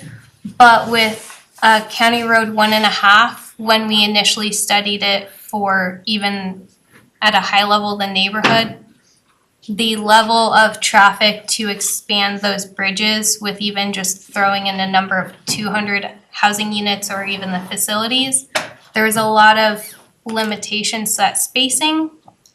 So as you think of Spacing on, the spacing of intersections to the existing bridges, so there was this Northridge arrow, but actually what was recommended by our traffic consultant was this green arrow that's 400 or 500. Can you point that? Okay, I see your point. So these green arrows were planned connections. So we're limited because of the Lower Boulder ditch here, as well as the county road, the Coal Creek Bridge here, on what transportation improvements we can make. So I can't speak to that, but with any higher traffic use, or if we're trying to get a lot of pedestrians from maybe a large parking area into Old Town. I don't know if you've walked that bridge. It's not very pleasant as it is crossing, but if you were to use like a pedestrian trail, that might be great. But if you think about, I'm trying to think of like the balloon glow when you're walking across from the high school to the field, like you're next to you have huge groups trying to use a sidewalk for any big events. Similar might happen for our downtown parades if we were trying to use a parking lot. So those are my two high levels of the architecture of the use limitations and our building height and view shed concerns. And then transportation, I don't know if we can bring John Fruzy up if you have more questions about that traffic level and what infrastructure costs or needs would be made with any higher use. Yeah, I think all I'm looking for tonight is, do we know enough to say absolutely not, it's not feasible? And I'm not hearing that from you, but what I am hearing is that there could be limitations or cost considerations, whether it's the bridge or the traffic that would go into there. Yeah, I think what Ally's trying to, or what she's not trying, what she's doing is any one of these three concepts, their development is possible. What that specific development is, I think are those future conversations, whether it's the retail, whether it's housing, whatever it is. And I want to go back to Mayor Pro Tem Bell, your question as this, the surprise of the $19 million facility. So based on the direction that we received in January, March, April of this last year in kind of exploring some alternatives for the Parks and Open Space facility, that's just how the project evolved. Right? Yes, it was probably originally looked at as just a renovation of the home, but as we got to, that's what a feasibility study is. You start looking at, is this possible? Yep. Okay, keep going. Is this possible? Yes, keep going. So then it evolved into that more of that facility to say, hey, this is actually working for us in the long term, because this is the long-term solution. It's part of the long-term solution for the Parks and Open Space Division. So that's why, it seemingly started out as this, hey, we're just going to renovate the house and put staff out in there. Well, there's 23 staff in Parks and Open Space. That was never a possibility. Then we looked at, well, how can we take the pressure off of laws, relocate an entire division for the next 30 years? And that's where you get a $19 million facility. So I guess one of my concerns is, and this is in my district, so I think we probably got a lot of Northridge residents here, but where the existing Laws facility is, and I realize it's off Bonnell there, for the residents there's several ingress, egress ways that they can get in and out of there. With that facility being there and having the fueling station at the north end, it puts a lot of pressure on Fletcher and 1.5, there's, it's not really, built for, having a lot of, driving gravel trucks and things like that through there. So that was probably one of my biggest concerns with seeing, I guess, the shock value if you were and seeing, I was under the impression it was going to be a smaller facility there or whatever, but, when we're talking about possibly, having, another fueling station there, multiple vehicle depot and things like that, I think that puts a lot of stress on existing residents that are there. And I think there was a lot of surprise from the community that came out of that. Yeah, I will note just for the good of conversation, in the memo that we had sent to council, some of those items that you mentioned in particular that are more concerning, are alternatives that we noted that could be either deferred or removed from the plan. Okay. It was just more of a consideration. The fueling station's a good example of that. Yeah. Hey, this is a nice to have and would make this a very viable, self-sustaining facility. However, we have a number of fleet vehicles that are housed at town hall right now that go to Laws to get fuel. So if that was not a consideration or not something that council wanted to pursue, we could leave the existing fueling station at Laws and have fleet vehicles continue to go there for fueling purposes. So, I mean, I just wanted to highlight that for the good of our conversation. Sure, There are yeah. certain alternatives that could reduce costs, could reduce some of the concerns that are being noted by adjacent community members, just to help with this conversation. So, And I think, oh, go ahead. and I will just note too, like the $19 million, yes, that's with all of the add alternatives added in.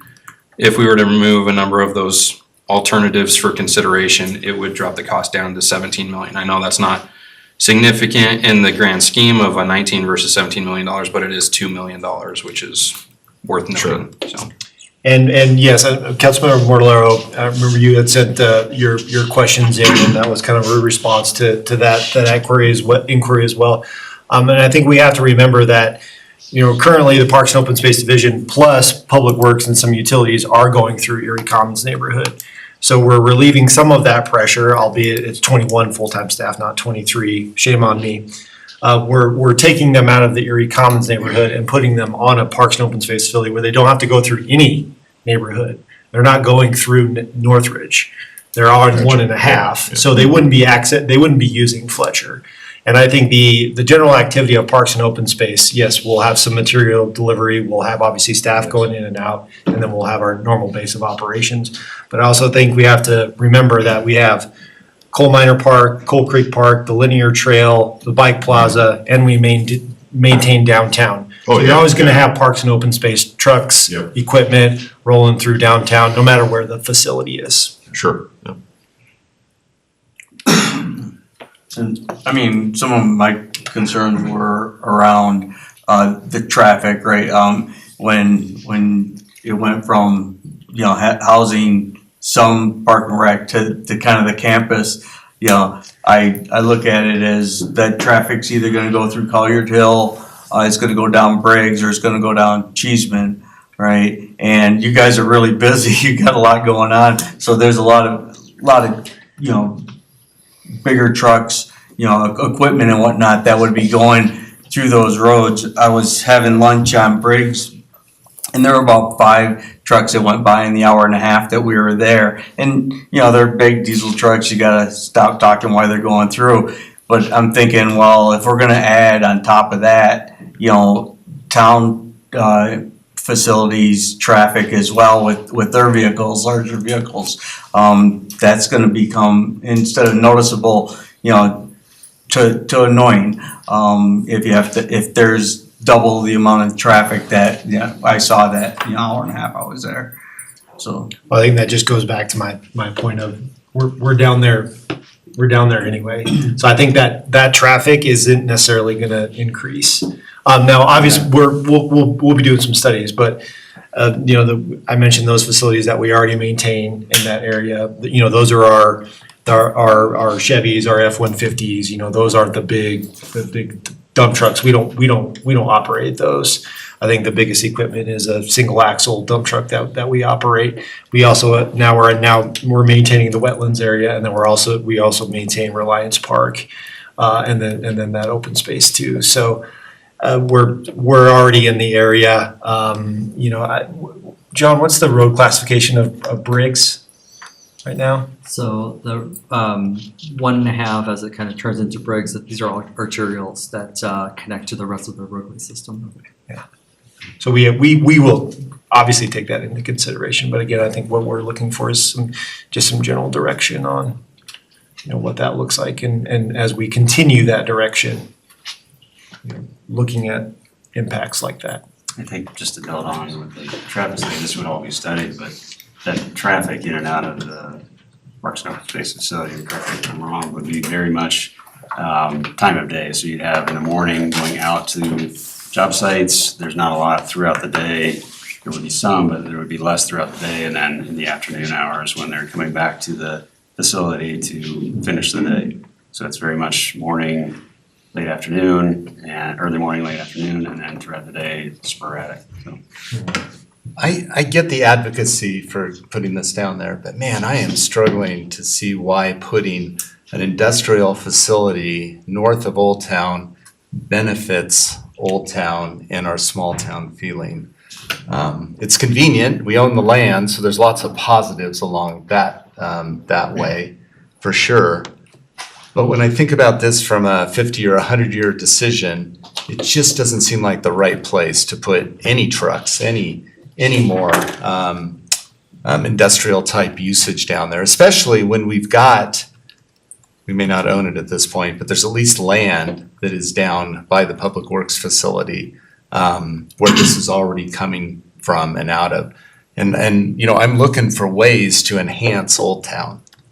I think that's an important thing when we look at the surveys. Councilmember Pescarelli, I think you were going to jump in earlier, and I was thinking, you're talking at a very high level of just to avoid affordable housing, you're looking at options. All of your options didn't sound like it wanted to add something. It was driven by, I don't want to do affordable housing here. Let me find an alternative. Not true at all. That's exactly the opposite. When I was talking to Father Guido and understood through that conversation, we weren't even talking about a different piece of land. We were talking about the land they own up on Highway 52. And then the information was shared that, well, hold it, Catholic Charities does affordable housing. And so I don't know if a deal could be struck if it is feasible. I think some of the things that Ally had discussed would be, we'd need to figure that out. We need to get over that hurdle. Could you do the church? And then how much land is left? Because I'm also don't want to see this infringe on the best open space that's there, right? So if we said there's going to be 50% open space at this point in time, then how do we do affordable housing? And my understanding, So a lot of time was spent on, doing the due diligence about having affordable housing here and half open space. And we are seeing this thought process from you from the last 6 months. How can I avoid affordable housing here? How can I put something else? Then came up with all this, parking, or let me put a church, or let me put something else. It feels like that you're driving this somewhere else. I'm not driving it anywhere else. I'm trying to find the best usage that will support Old Town.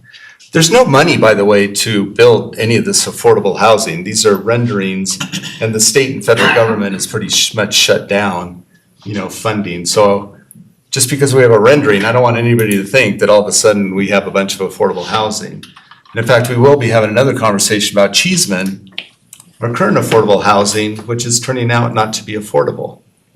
I won't get into that here tonight, but we've got to figure out what is our target. And one thing that is appealing to me is that Catholic Charities focuses on 30 to 60 AMI, which is totally different than what we've attempted before. Does it need to be on that property? Maybe not, I don't know. And then we can flip back to, what if we want this all open space? Which would also preclude the parks and open space facility as well. Because I think there is some energy from that with OSTAB. I'm looking at John as one of the liaisons to that.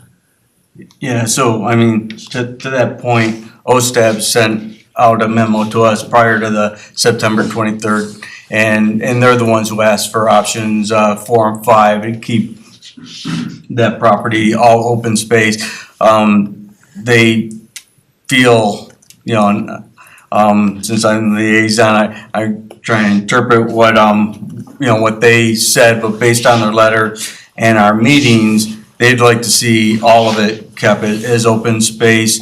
They feel that any housing on the property would take away from the value of the open space, and then they're wondering, are they getting their $3.4 million of value of open space with, you're kind of a donut, right? It's the outside edges of the property becomes the open space area with the housing in the middle of it with, you still have the mountain views, but you take a lot of the view away by having, second story and rooftop views of homes there as well. So, their concern was, are they getting the value? And I kind of looked at what's required in the UDC for open space and parks when a development is done, right? And when you figure in what's required, based on the UDC, the open space area gets, the $3.4 million that TNAC put in, they're really only getting somewhere between $1.5 million to $2.5 million of value out of it. So, and they brought that up in the meetings. Are we getting the value, and would they have said that this is a good open space purchase with the housing there? And per their letter, they feel they lose the value. Now, if it stayed all open space, the question is, should some of the money be put toward housing? Should we pay additional from the TNAC funds for the extra, or how do we sort that out? But that's kind of the direction that they felt. So I'll just add, did we surprise the OSTAB with affordable housing on this property? No, those conversations go all the way back, predating me as the director, about the decision to purchase the property jointly. At that time, OSTAB in the town was looking at other priority acquisitions, and at the time, the fund balance wouldn't support the full acquisition.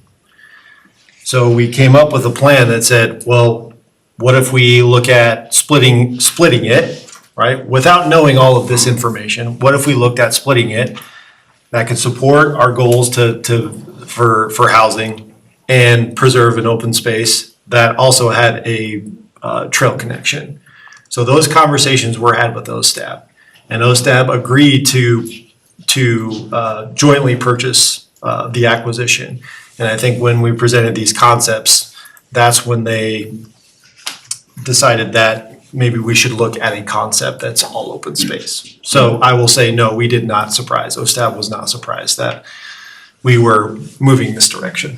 No, and you even asked in one of our recent meetings, what changed, right? You asked OSTAB, what's changed? Why are you looking at, when we purchased it together, everybody was on board and like I say, so you did ask that question, and they told you what, now that with the additional information, having looked at it closer, with the additional concerns that they have, with what's left for open space, was what changed. And I think the memo that was with the September 23rd did say if the town were to move forward with a development, they had a number of principles: protect highly desirable view sheds. I think Ally demonstrated that.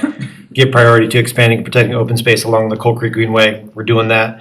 The most valued open space lies on the southern half of the property. That's where the warehouse was and the concrete crushing operation was. Ensure trail connectivity, we're doing that. Enhance connectivity with nearby open space, we're doing that. Ensure development plans comply with current UDC requirements. I think Ally demonstrated that. So when the purchase was considered, there were a lot of unknowns about the property. And OSTAB had concerns, and honestly, these scenarios are probably their worst nightmare. They did not want it chopped up. They kind of hoped it would be right across from Reliance Park, a nice open space with trails connected to it. There was some envisioning of the housing being maybe up where the parks and open space is now. I know the creek creates some challenges with that. But yeah, I mean, OSTAB said yes, but please don't just give us the leftovers. Yeah, and I would just say the existing uses on the site, when we did purchase it, and when OSTAP was looking at it, they were not interested in that southern portion because it was occupied by soil reclamation and gravel and an industrial use. So we did, I think what probably helped them see a different light with that portion of the site was that we did demolish that facility, and that changed on the site. Recognizing our awesome GIS team, I'm able to bring up like historic aerial imagery. And so I'm looking at September of 2022, which would be around the time of the purchase. Correct? Because we did. 23. Yes, so if we, Can you put that up? I'm It's on. I'm not sure. I will figure out. I can message Adam and work on that. Okay. But if you were to look at where the label that says Ag North and to the south, the land is disturbed. You can see that the land is a lighter color. It's from the land being disturbed. There's a lot of activity of vehicles being parked adjacent the pond.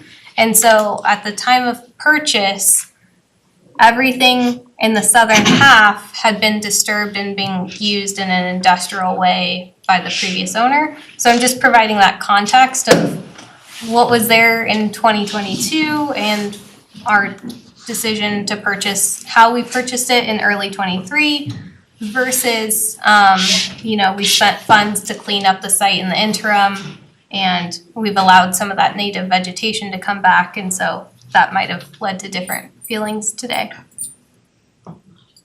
Lots of different interests. Yeah, sorry, go ahead. The picture that you have in the orientation photos, that shows what it previously looked like. Slide 5 from your presentation. Oh, yeah. The one with the view shed. This. On the right-hand yeah. side. Far right one, yeah. Yeah. There you go. Okay, so that is that, I can keep on doing the time machine if you wanna see, or is that No, I know, I sufficient? think this is okay. And I think I'm listening to Councilmember Hoback. At the time, they were thinking the northern part was where they could get the most benefit, because then you hook into Reliance Park, the dog park and all that. You've got the trail going down the right side, connects all in.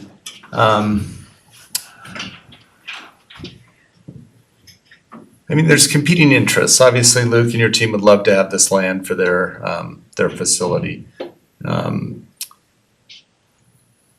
My personal feeling is there are better industrial locations for that, so that we can preserve as much of this as open space, contiguous open space, that we can get to satisfy the OSTAB levels.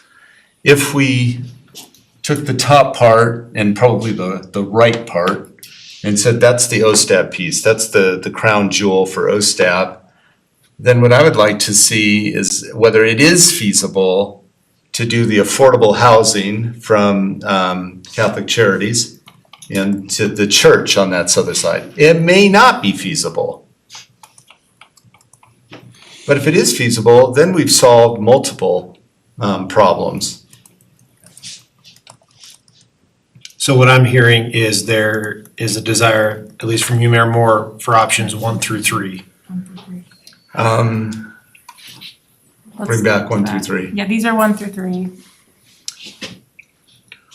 Yeah, actually, I'm probably not even focused on those. I'm probably more at this just macro level, listening to what OSTAB originally was looking to do. My thoughts on how do we enhance Old Town, and by having a place of worship that's coming into Old Town, staying in Old Town, that enhances Old Town. But then if we can also utilize some of their facilities, the parking, when we have our big events. That's a positive for Old Town. And then I'll talk about the other idea I have in exec session later tonight, but it does play into this with the northern end of Briggs Street. So to do that, we would have to have vehicle access from the south end, right? Probably is listed alley with the bridge, and then, but I think we'd probably want that anyway if I think about Cheeseman being that street, and Cheeseman is the one that runs right by our park, and so that's the value there. You just know to allow vehicle access on that, it'd be a pretty significant investment. Yeah, we had looked at that previously when we were looking at a vehicular connection from Colliers down to Old Town. We looked at several locations, including the Cheeseman Street option, to create a safe, functional access that is not impacted by the low water overflow during flood events, storm events. You'd have to completely rip out the existing bridge and build one that would not be encumbered by the floodplain. So. Okay, in the event that that's too expensive, could you have another entrance onto 1.5 on the southern end of 1.5? And could you still use that bridge for pedestrian, or is it like, no, you can't use it at all ever? In its current condition, you cannot use it for pedestrian access. It's not safe. Regardless of time of day or? Yeah, you'd have to make modifications to it to make it feasible from that perspective. Modifications, but not tearing it out and redoing it. I can't say that definitively, but I would anticipate significant modifications at least. So For example, railings. railings are absolute minimum. Yeah. I For sure. go across that quite often. Yeah. So I'm just curious. I believe the conversation with JVA, our engineering consultant, was that if we were to add railings or do any modifications to the existing, there's something that prohibits you to modify the existing. Yeah, so anything that we would do to modify or replace the existing structure, we're looking at having to do a CLOMAR and a LOMAR, which is a conditional letter of map revision and letter of map revision with FEMA, which dictates like how are we impacting the base flood elevation through the creek. So technical way of saying it's a long, cumbersome process that we'll have to spend a lot of time analyzing with an engineering consultant. And then- Even resurfacing it, sorry. Basic maintenance is not included in that, but if you're adding additional like railings or additional like structural components to the bridge, you actually have to. So if we chose to do a walkway bridge, we could just abandon that bridge and do a regular, one of our trails and open space bridges without having to do all the other No, stuff. you'd still have to do the CLOMAR, LOMAR if you're doing a new pedestrian bridge with Does that. those take years to do, or it sounds like it's a big deal, but I'm trying to It get a sense. takes a significant amount of time. I mean, it would take, to just do the CLOMAR, probably 6 to 8 months. Because we're in a floodplain, or? Yeah. Okay.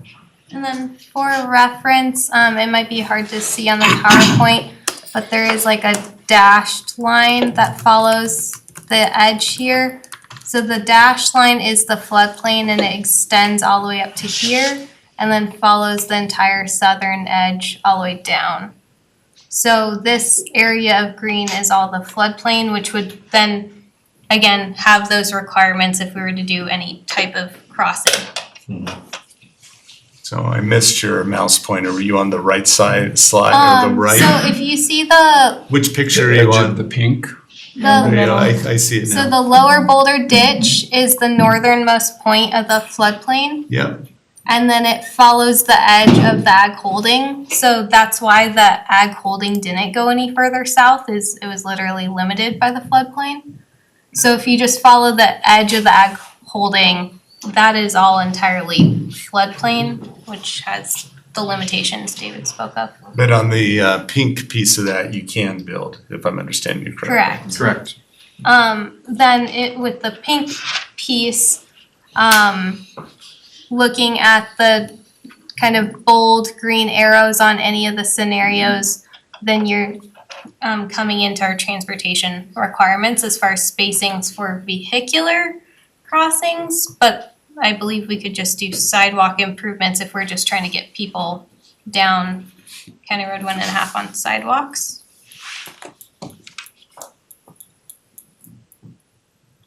Any other ideas for this property that we haven't spoken about? I mean, I'd love to be able to keep the church, 126 years been in town, right? I'd love to keep it in town still.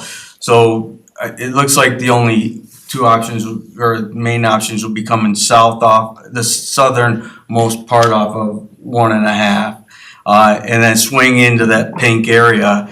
And then it depends on how much of that pink area would need to be used to preserve the open space at the north end, right?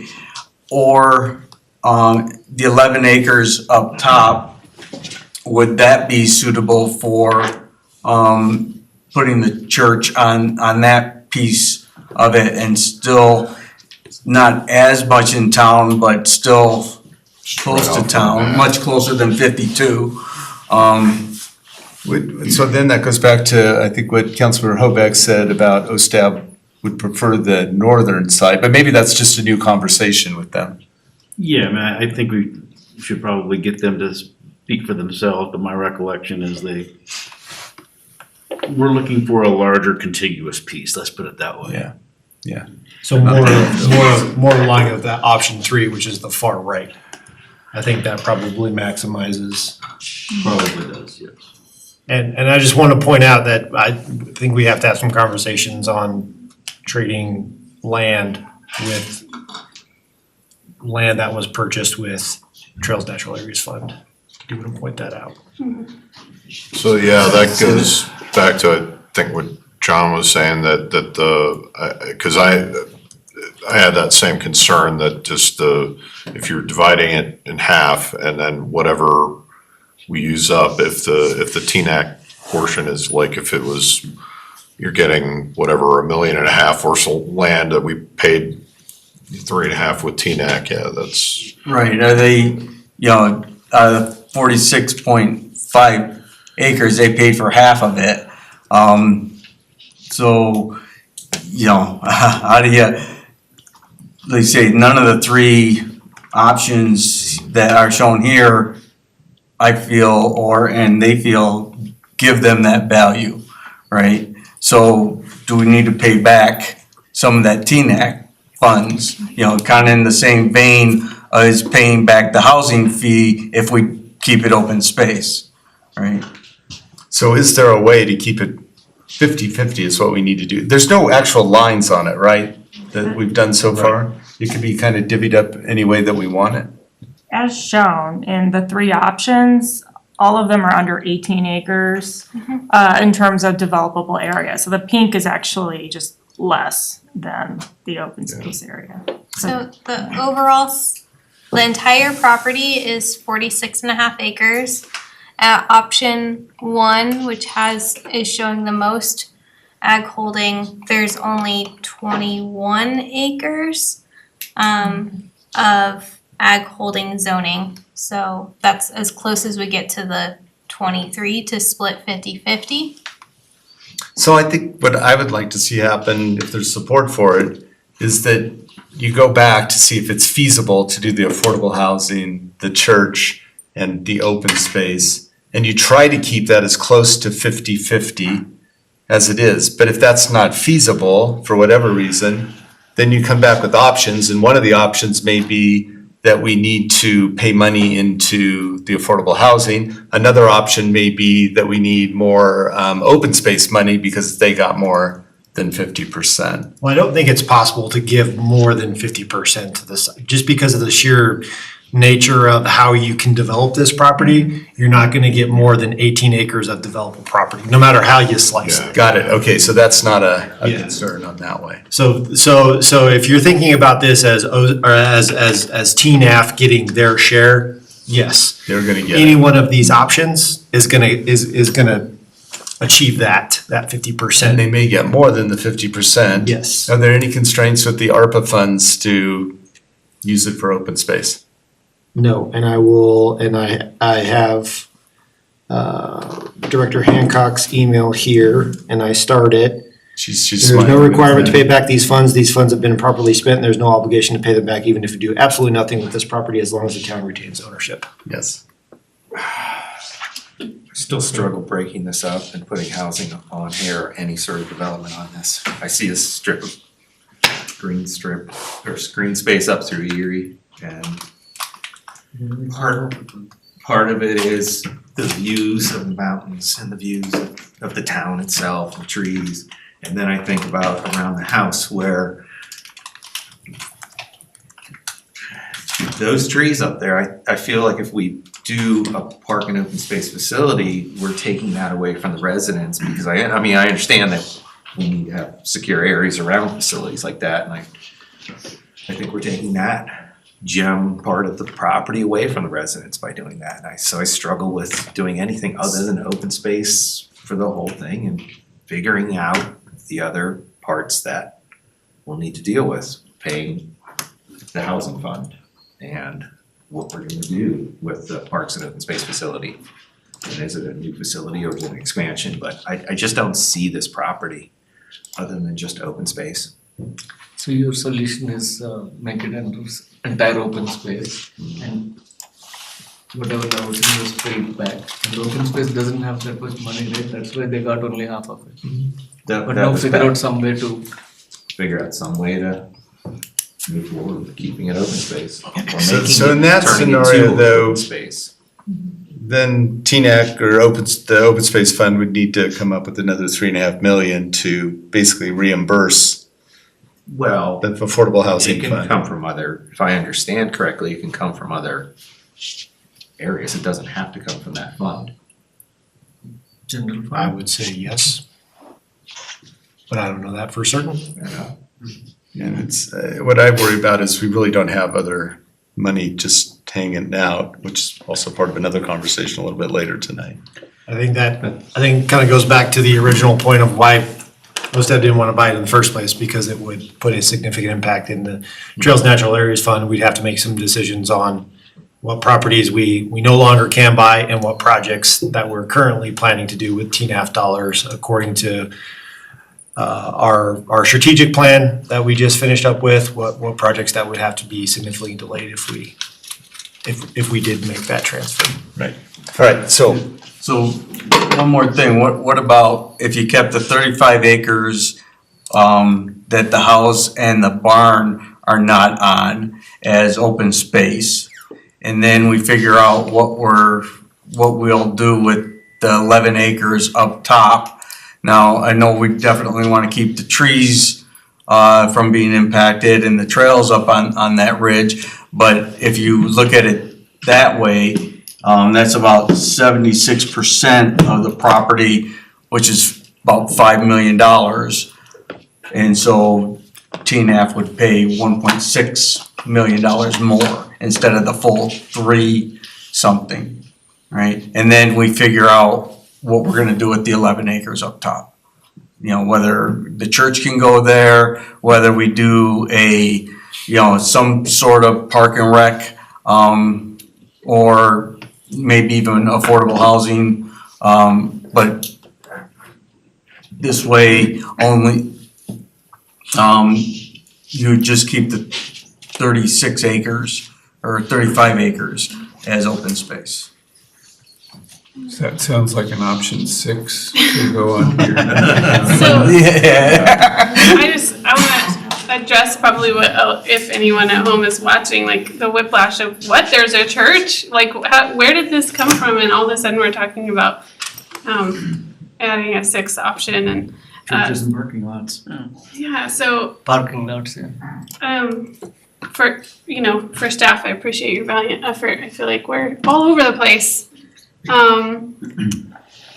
So I love option 3. I think it's great. I think it could be an amazing planned development from the tours that the mayor and Councilmember Morlaro and I went on to understand what a front porch community looks like. I think a mixed income neighborhood could be a great amenity for this part of town. I think we could incorporate, to your point, mixed use zoning so that we could have connecting Old Town and extending it even. I don't understand the church piece, and maybe I'll learn more about that at some point. But I don't know. I have concerns with all the whiplash from this conversation.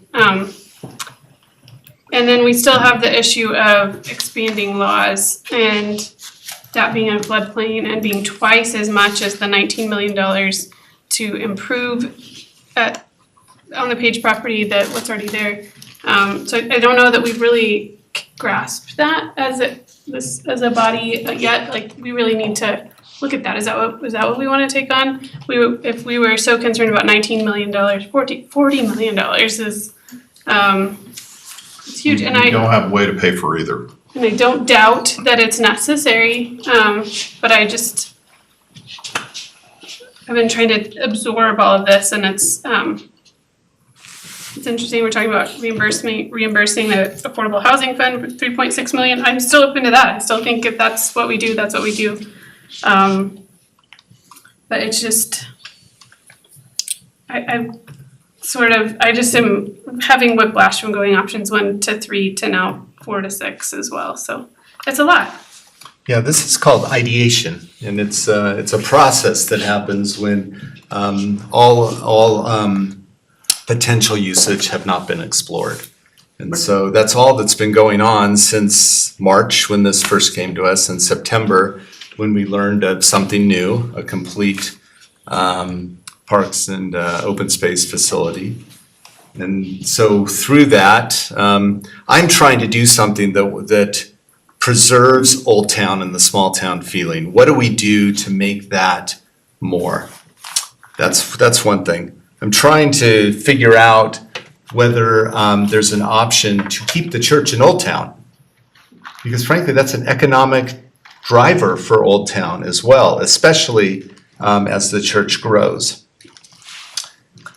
I'm also trying to figure out how do we know if we can also get affordable housing on there at that 30 to 60%. We can only know that if we take the time to take a step back and to then do the feasibility. Otherwise, we're just thinking none of this can work. Maybe some of Ally's points are it's too high, it'll never work. Or maybe the traffic is too much, it'll never work. But we don't know that, and so to just discount it, I think is also the wrong way to go at this point. I get your point, Councilmember O'Connor, of making it open space, because that would be awesome. I mean, it feels like open space now, and I think many people would like that as well. The challenge I have with that is that we don't have another $3.5 million likely to just offset it or to do what we would need to do there, and it doesn't do anything for the economic side of Old Town to enhance that and to make it happen. Yeah. So the ideation sessions that I worked in my career or whatever were like group of people sitting together and talking, not like one person driving an agenda or putting things. Suddenly, like, I didn't even know where the church came from, where parking came from. None of the discussions in the past we had it. We're a group of people talking. I understand, but this came in an email that as if it was already discussed about and putting it as an agenda to move forward. So ideation doesn't work like that, yeah. Okay.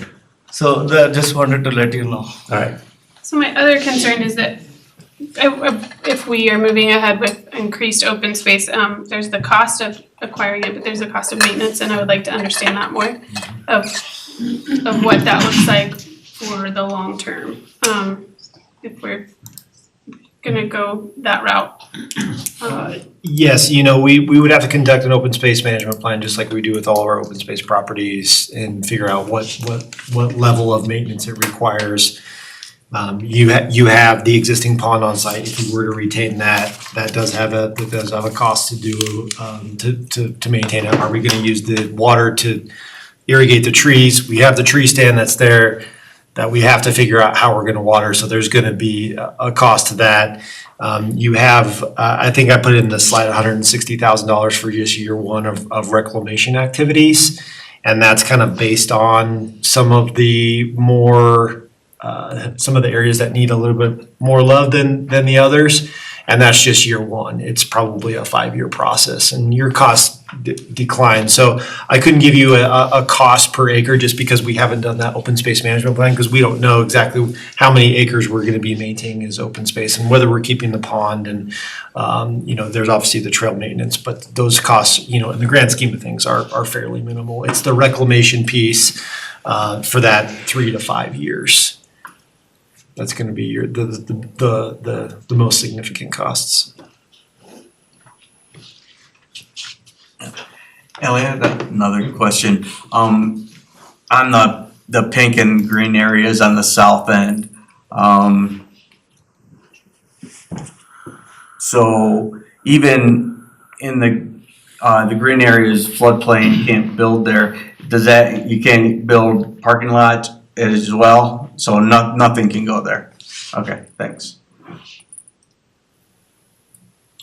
So maybe to move this forward, I'm trying to figure out, it sounds like we have some interest in a sixth option and interest in fully understanding each of the pros and cons with each of these options. Does it make sense for us to come back with a expanded table like we have with 5 options now that has somewhat of a sixth option and a listing of the pros and cons, and getting discussion of that and some direction on which of those is the way to go? I think we will continue to spin. I'm not hearing support for at least one of the options, but maybe I'm wrong. And that is to put the parks and open space full facility there. So if we get that out of the discussion, then maybe we're talking about something simpler than what you're doing, but maybe not. So just by a show of, thumbs up or thumbs down, thumbs up meaning, yes, I want to move forward with the parks and open space facility on that land. Thumbs down meaning, no, I don't want to move forward with it on that land. Okay. Then at least we can get a sense of that. Before we do that. You want to do that for each option? Once we get through the first one, then I'll continue on the facility other one. as presented? Yes. So The just campus. a question. So we all saw the budget presentation. So after 2027, there is no more capital improvement funds until we figure out some other mechanism to get that. So my thing is just whatever it is, I don't see a financial plan for doing this. I see, it's a beautiful facility and I appreciate all the work that went into it, but I don't, in either of these options, I don't see right now that we have a financial plan to pay for them. Right, nor do we have a financial plan to pay for a second recreation campus, which is part of the reason why we're engaging a survey company to help us figure out what are the voters likely to support, what combination of different things, whether that's a parks and recreation tax, we've heard mention of a public safety tax. What are all the options out there that we don't have enough money to fund, and what would likely resonate with the voters? I would also say not doing the Parks and Open Space facility in this location by default means we're doing it someplace else. Yeah, I get If we're that. doing it at Laws, our best guess at this point is roughly double the cost.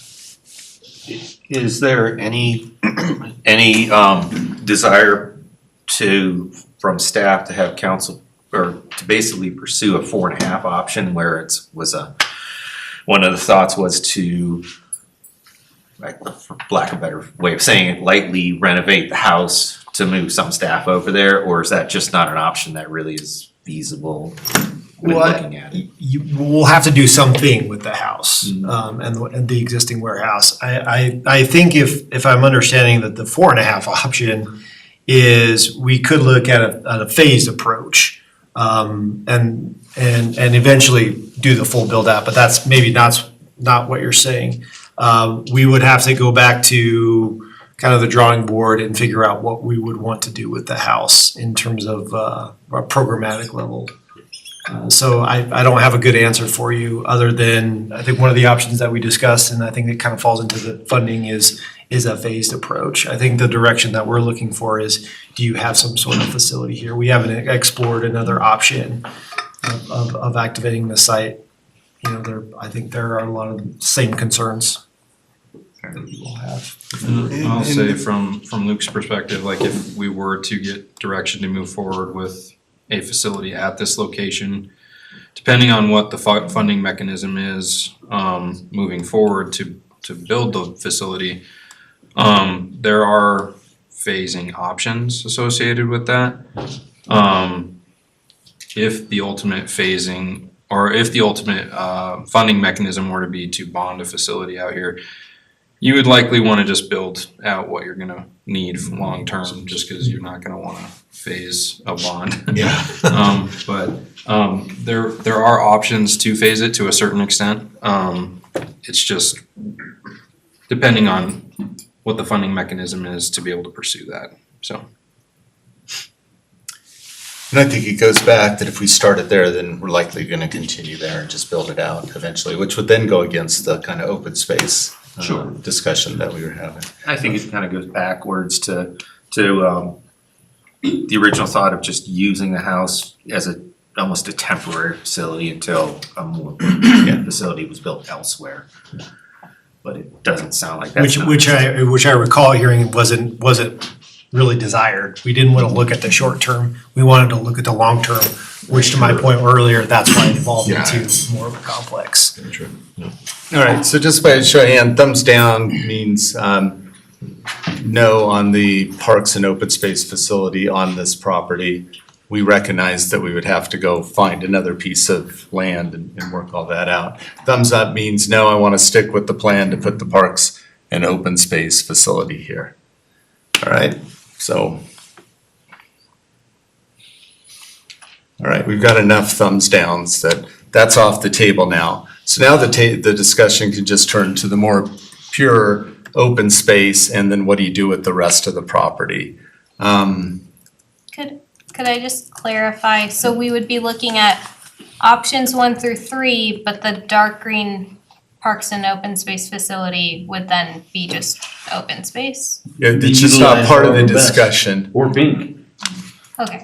Yeah, I don't think what is drawn in any of those three actually has to stay. Okay. Now it's just a discussion on, okay, if it's 50-50, then 50% open space. It's sticking in me what Councilmember Hoback said, that they don't want the scraps, and I get that. So how do you figure out how to move this so that open space gets something that everybody can be proud of? Right, that people want to go to. They can go to the trees, they can go to the trail, they can get to Resilience Park and be part of that.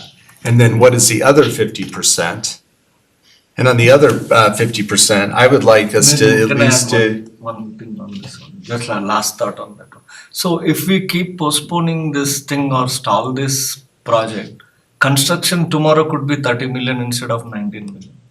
I don't know what you're referring to. The parks and facilities construction, we said we're not doing it here, right? We have no money to do it anywhere at this moment in time, so there's So no. bond or whatever, right? Yeah, but there's no stalling it because there's no money to do it. Right, that's got to be figured out to our town manager's comment that we got to find the money. We may do tax increases or ask and all that. Now I forgot where I was at. All right, the open space getting the best 50% of the land. And then I would love to see the feasibility of could we do affordable housing and the church there. That keeps the church in the in Old Town, and it gives the option to do 30 to 60% affordable housing, which we haven't done here in Erie. So I think that's what we're showing is this is the feasible area to build a development. I'll just throw out there that I think since this is a town-owned property, that we would have to do an RFP Right. for a development partner. It's not a guarantee of one entity or another. I want to make sure that we're clear on that. We'll not get us any hot water in that, but. Yeah, and I think in exec session, we can talk about that too. Yeah, and I have other concerns we can discuss in executive sessions, but, so, achieving, sorry, go ahead. Go ahead, I'll wait. So if we're looking at the developable land and suddenly the dark green is open space and not parks and open, not the facilities, whatever. Facilities. It looks like just about any one of those is half and half. Is that, is that the real? Option 1 is 21 acres, so that gets you closest to the 23 acres. From a development side. So we never approach the open space. We don't approach 50-50 from a development. No. Okay. That's what I was trying to Yeah, understand. so I'm learning this too. It's almost like OSTEP. No matter how you look at this, they're gonna get at least their 50%. I'm just, from staff perspective, I'm kind of hoping that we could get, because I have heard some different opinions about, 50-50 development, development plus open space or just plain open space, and wondering if we could also just get some clear direction with everybody. As far as the 100% open space? Yes, yeah. Yeah, okay, so on that particular one, what we were talking about before, it's the money, right? And then the side of this that if we did 100% open space, one, we have to find the money to buy the other part of the land. And then is that doing anything to help propagate the financial side of Old Town and supporting Old Town in what we're doing? So I was thinking, sorry, if I may, real quick before we get into, I think we would have to look into the legal ramifications of if TNAF were to reimburse a fund. I don't want to, we would have to look into on whether that would be, those funds would be appropriate use for anything other than open space, parks, trails. So why would they have to reimburse? Maybe I'm missing that. Well, I think that was an option on the table. If we were to get more open space, then TNF would have to pay back. That's what I heard. I don't think. If they had more than 50%, is that right? If it was all open space. I don't think it would have to come from TNAF. It would just have, if the intent is to reimburse the affordable housing. Right. We don't really have a fund per se, but our Yeah. affordable housing effort, Right. then I suppose that could come from any number of. Yes.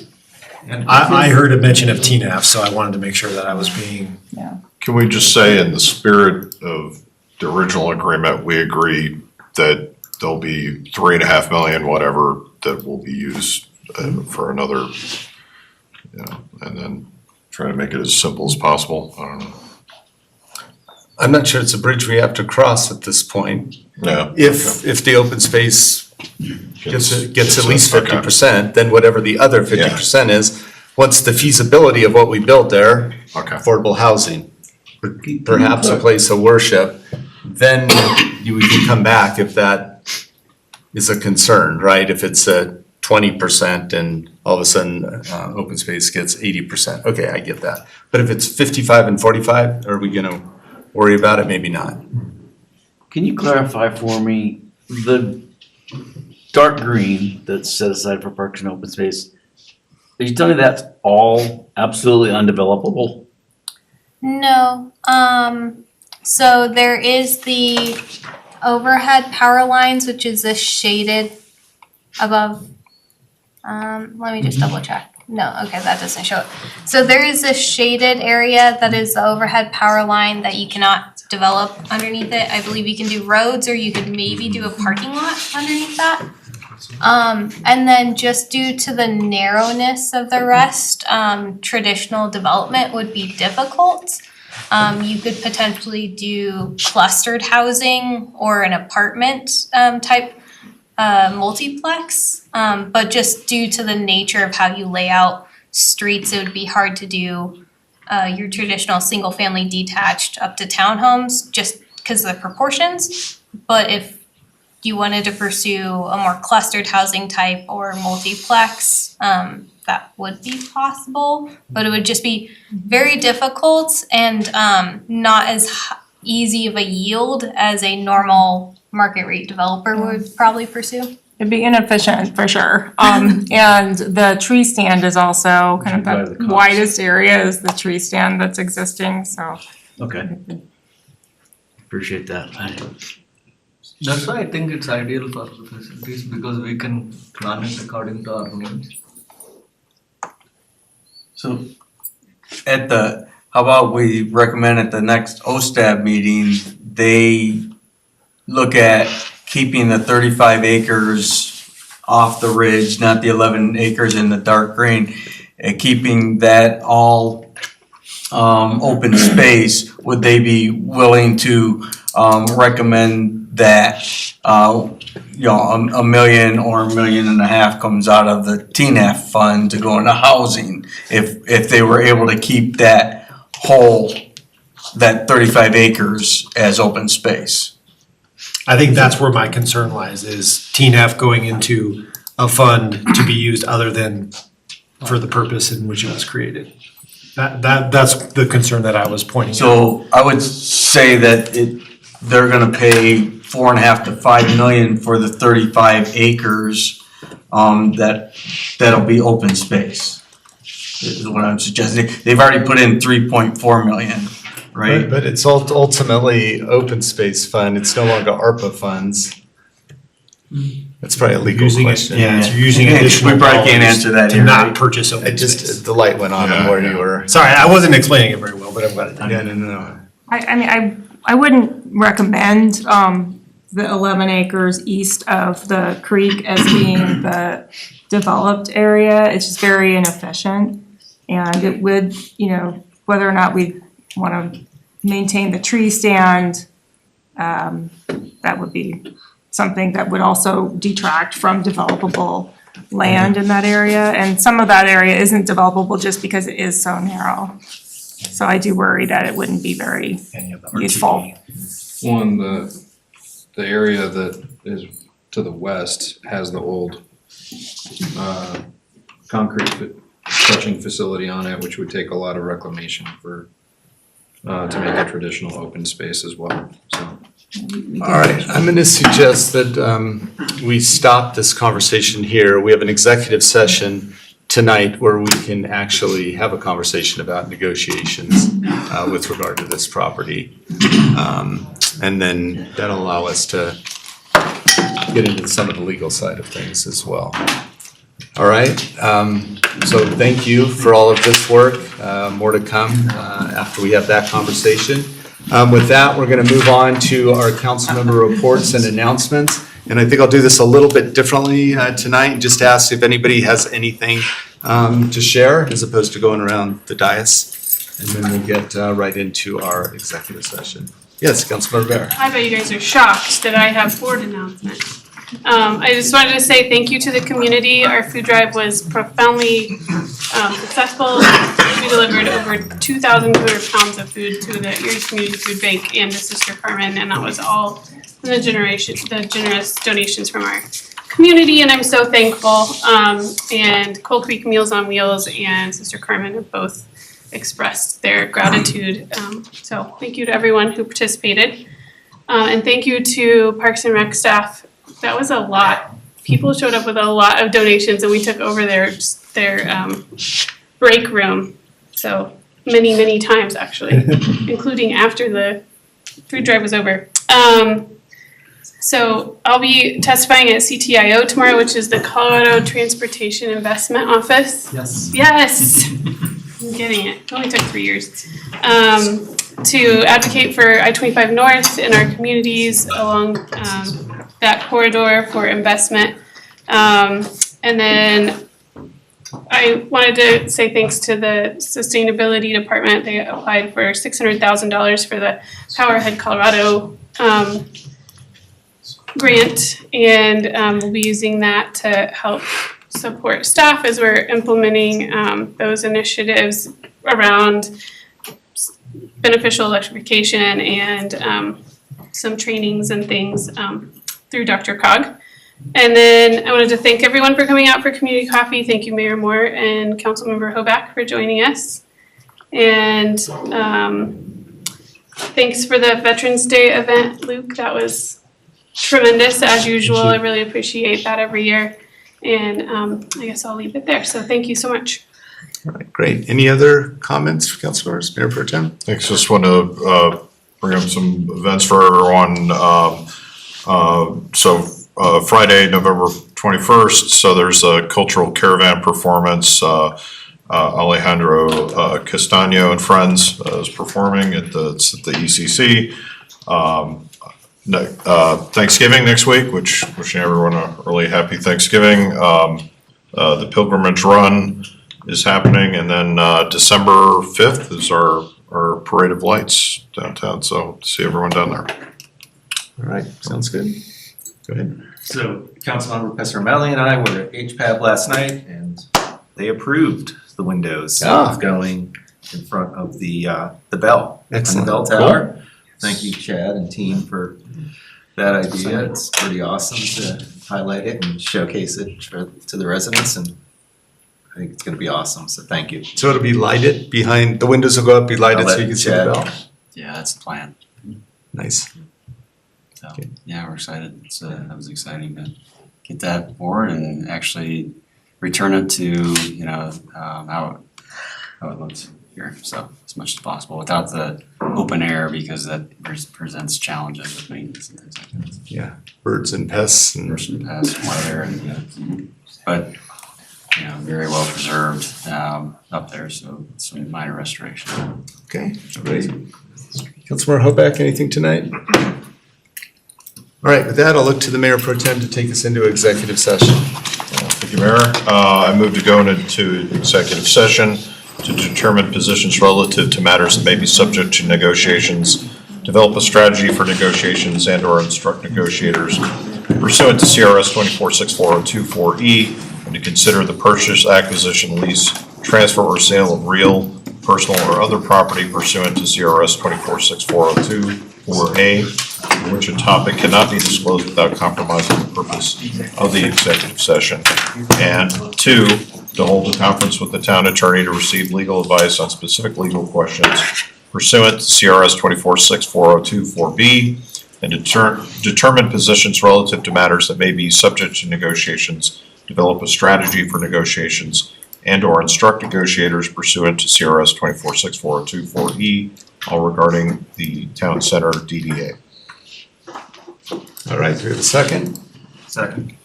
Motion is second. All in favor, say aye. Aye. All opposed, say no.